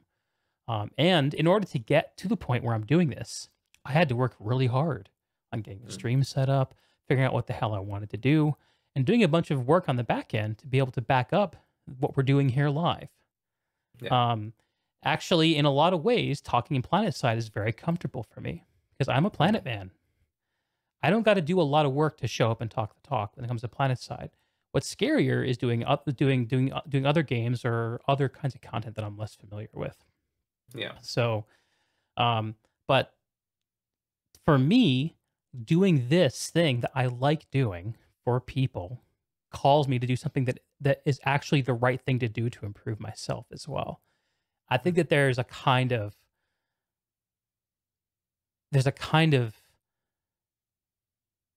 insanely large engine in that for me. I'm not sure if you feel that way. No, I think I sort of do. Like I call Ps4 Alerts a passion project, and it is. It absolutely is. You do the Basementside as a passion project. It doesn't earn you money. In actual fact, I just got a bill today from the monetary solution I have for £100 just to run the project. It's £100 out of my own money to run the project. I'm not plugging Patreon. I'm not doing that at the minute. I could do, but I'm just not doing it. Getting to a point where the thing pays for itself would be a nice thing, right? It would. It's not my mission, but if people wanted to donate and see that my passion behind the project and realize it's not a monetary thing, it's not a status thing necessarily, it's not an ego thing, it's not any negative connotations behind it, it's purely just wanting to help the game that I've played years and want to give back, I think then people are a lot more willing to sort of support me on that and, you know, put the money where my mouth is and help out basically. I don't need it. I financially I'm okay, but I think in the fact that if people donate $1 or $2 or quid or whatever in support for it just to cover costs, then that to me is the biggest gift that someone can give to me at the minute in terms of just the mere not the financial necessarily, but the mere support. It's a vote. A vote of like, I care enough about what you do to put something that is meaningful to me to give it to you. Absolutely, yeah. Great way of putting it. Yeah, it's like it didn't cost RPG nothing to give you the launcher mention. It didn't cost them nothing to rename that weapon after you. Like, it's the effort of the gesture that makes it read. Absolutely, and as much as saying a nice thing that's on Reddit or sharing on social media is nice, it's very cheap, right? So throw this man a few bucks. Throw whatever creator you love a few bucks if you got it, and if you're so inclined. Amen. And if you don't got it, a mere thanks is good enough to the creators as well. Like, they like developers don't get enough love. Like, be it game developers, me, like our echelon community developers, I guess. Just the mere like I've had probably about 20 messages, either through Reddit comments or DMs or whatever, just saying, "Man, I love what you do. Thank you for doing it. You know, I'll use this site until it doesn't exist." Yeah. Big one for me, a huge one for me was Commander Sirius. Massive shout out to that man. He is a legend amongst all of Planetside 2 players. Where he said to me on stream, says, and Rel was watching it. Rel was watching the same stream. He was in the chat, and he said, "Hell, it's about time this got on the launcher." I was like, "Oh, that made my week." That not on an egotistical level. That was just a level of like accomplishment. Going, fuck, people actually appreciate what I do.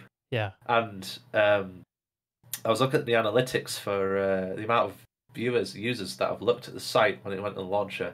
So it went from around, just bear in mind, Google Analytics is subject to being blocked by pop-up blockers. Yeah. It's not authoritative. So the numbers are much lower than absolutely. Okay. Yeah, it's approximation much lower. So in January, I was getting around 100 users a day. You want to guess how much I got on the launcher day? 1,000?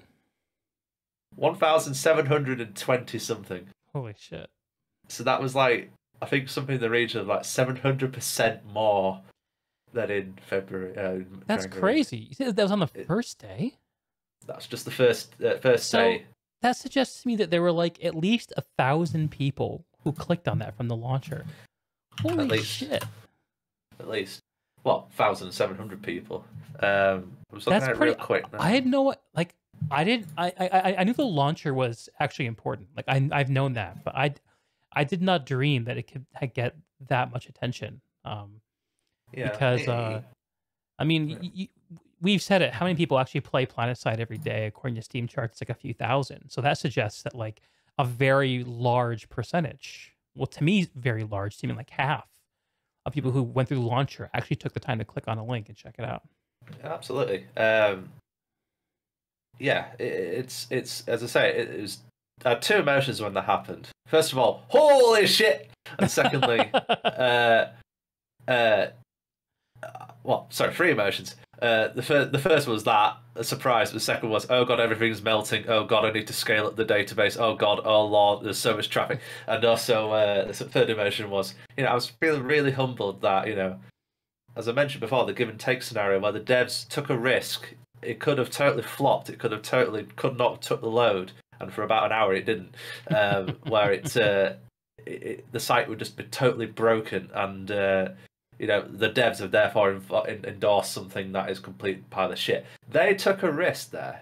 Yeah. They totally took that risk, and I'm fairly sure they were watching it where they were probably going to look at it a couple of hours later and see, oh shit, it's dead. Take it off the launcher now. Big mistake. Thankfully that didn't happen, but it was close to being close. Yeah. I was not expecting the level it got. I was expecting maybe I don't know 400% uptick at that, but not 700 plus. Like, it overwhelmed my system. So thankfully it did, because now it's scaled in a way where if it happened again, I could take it. So nice. It was a nice.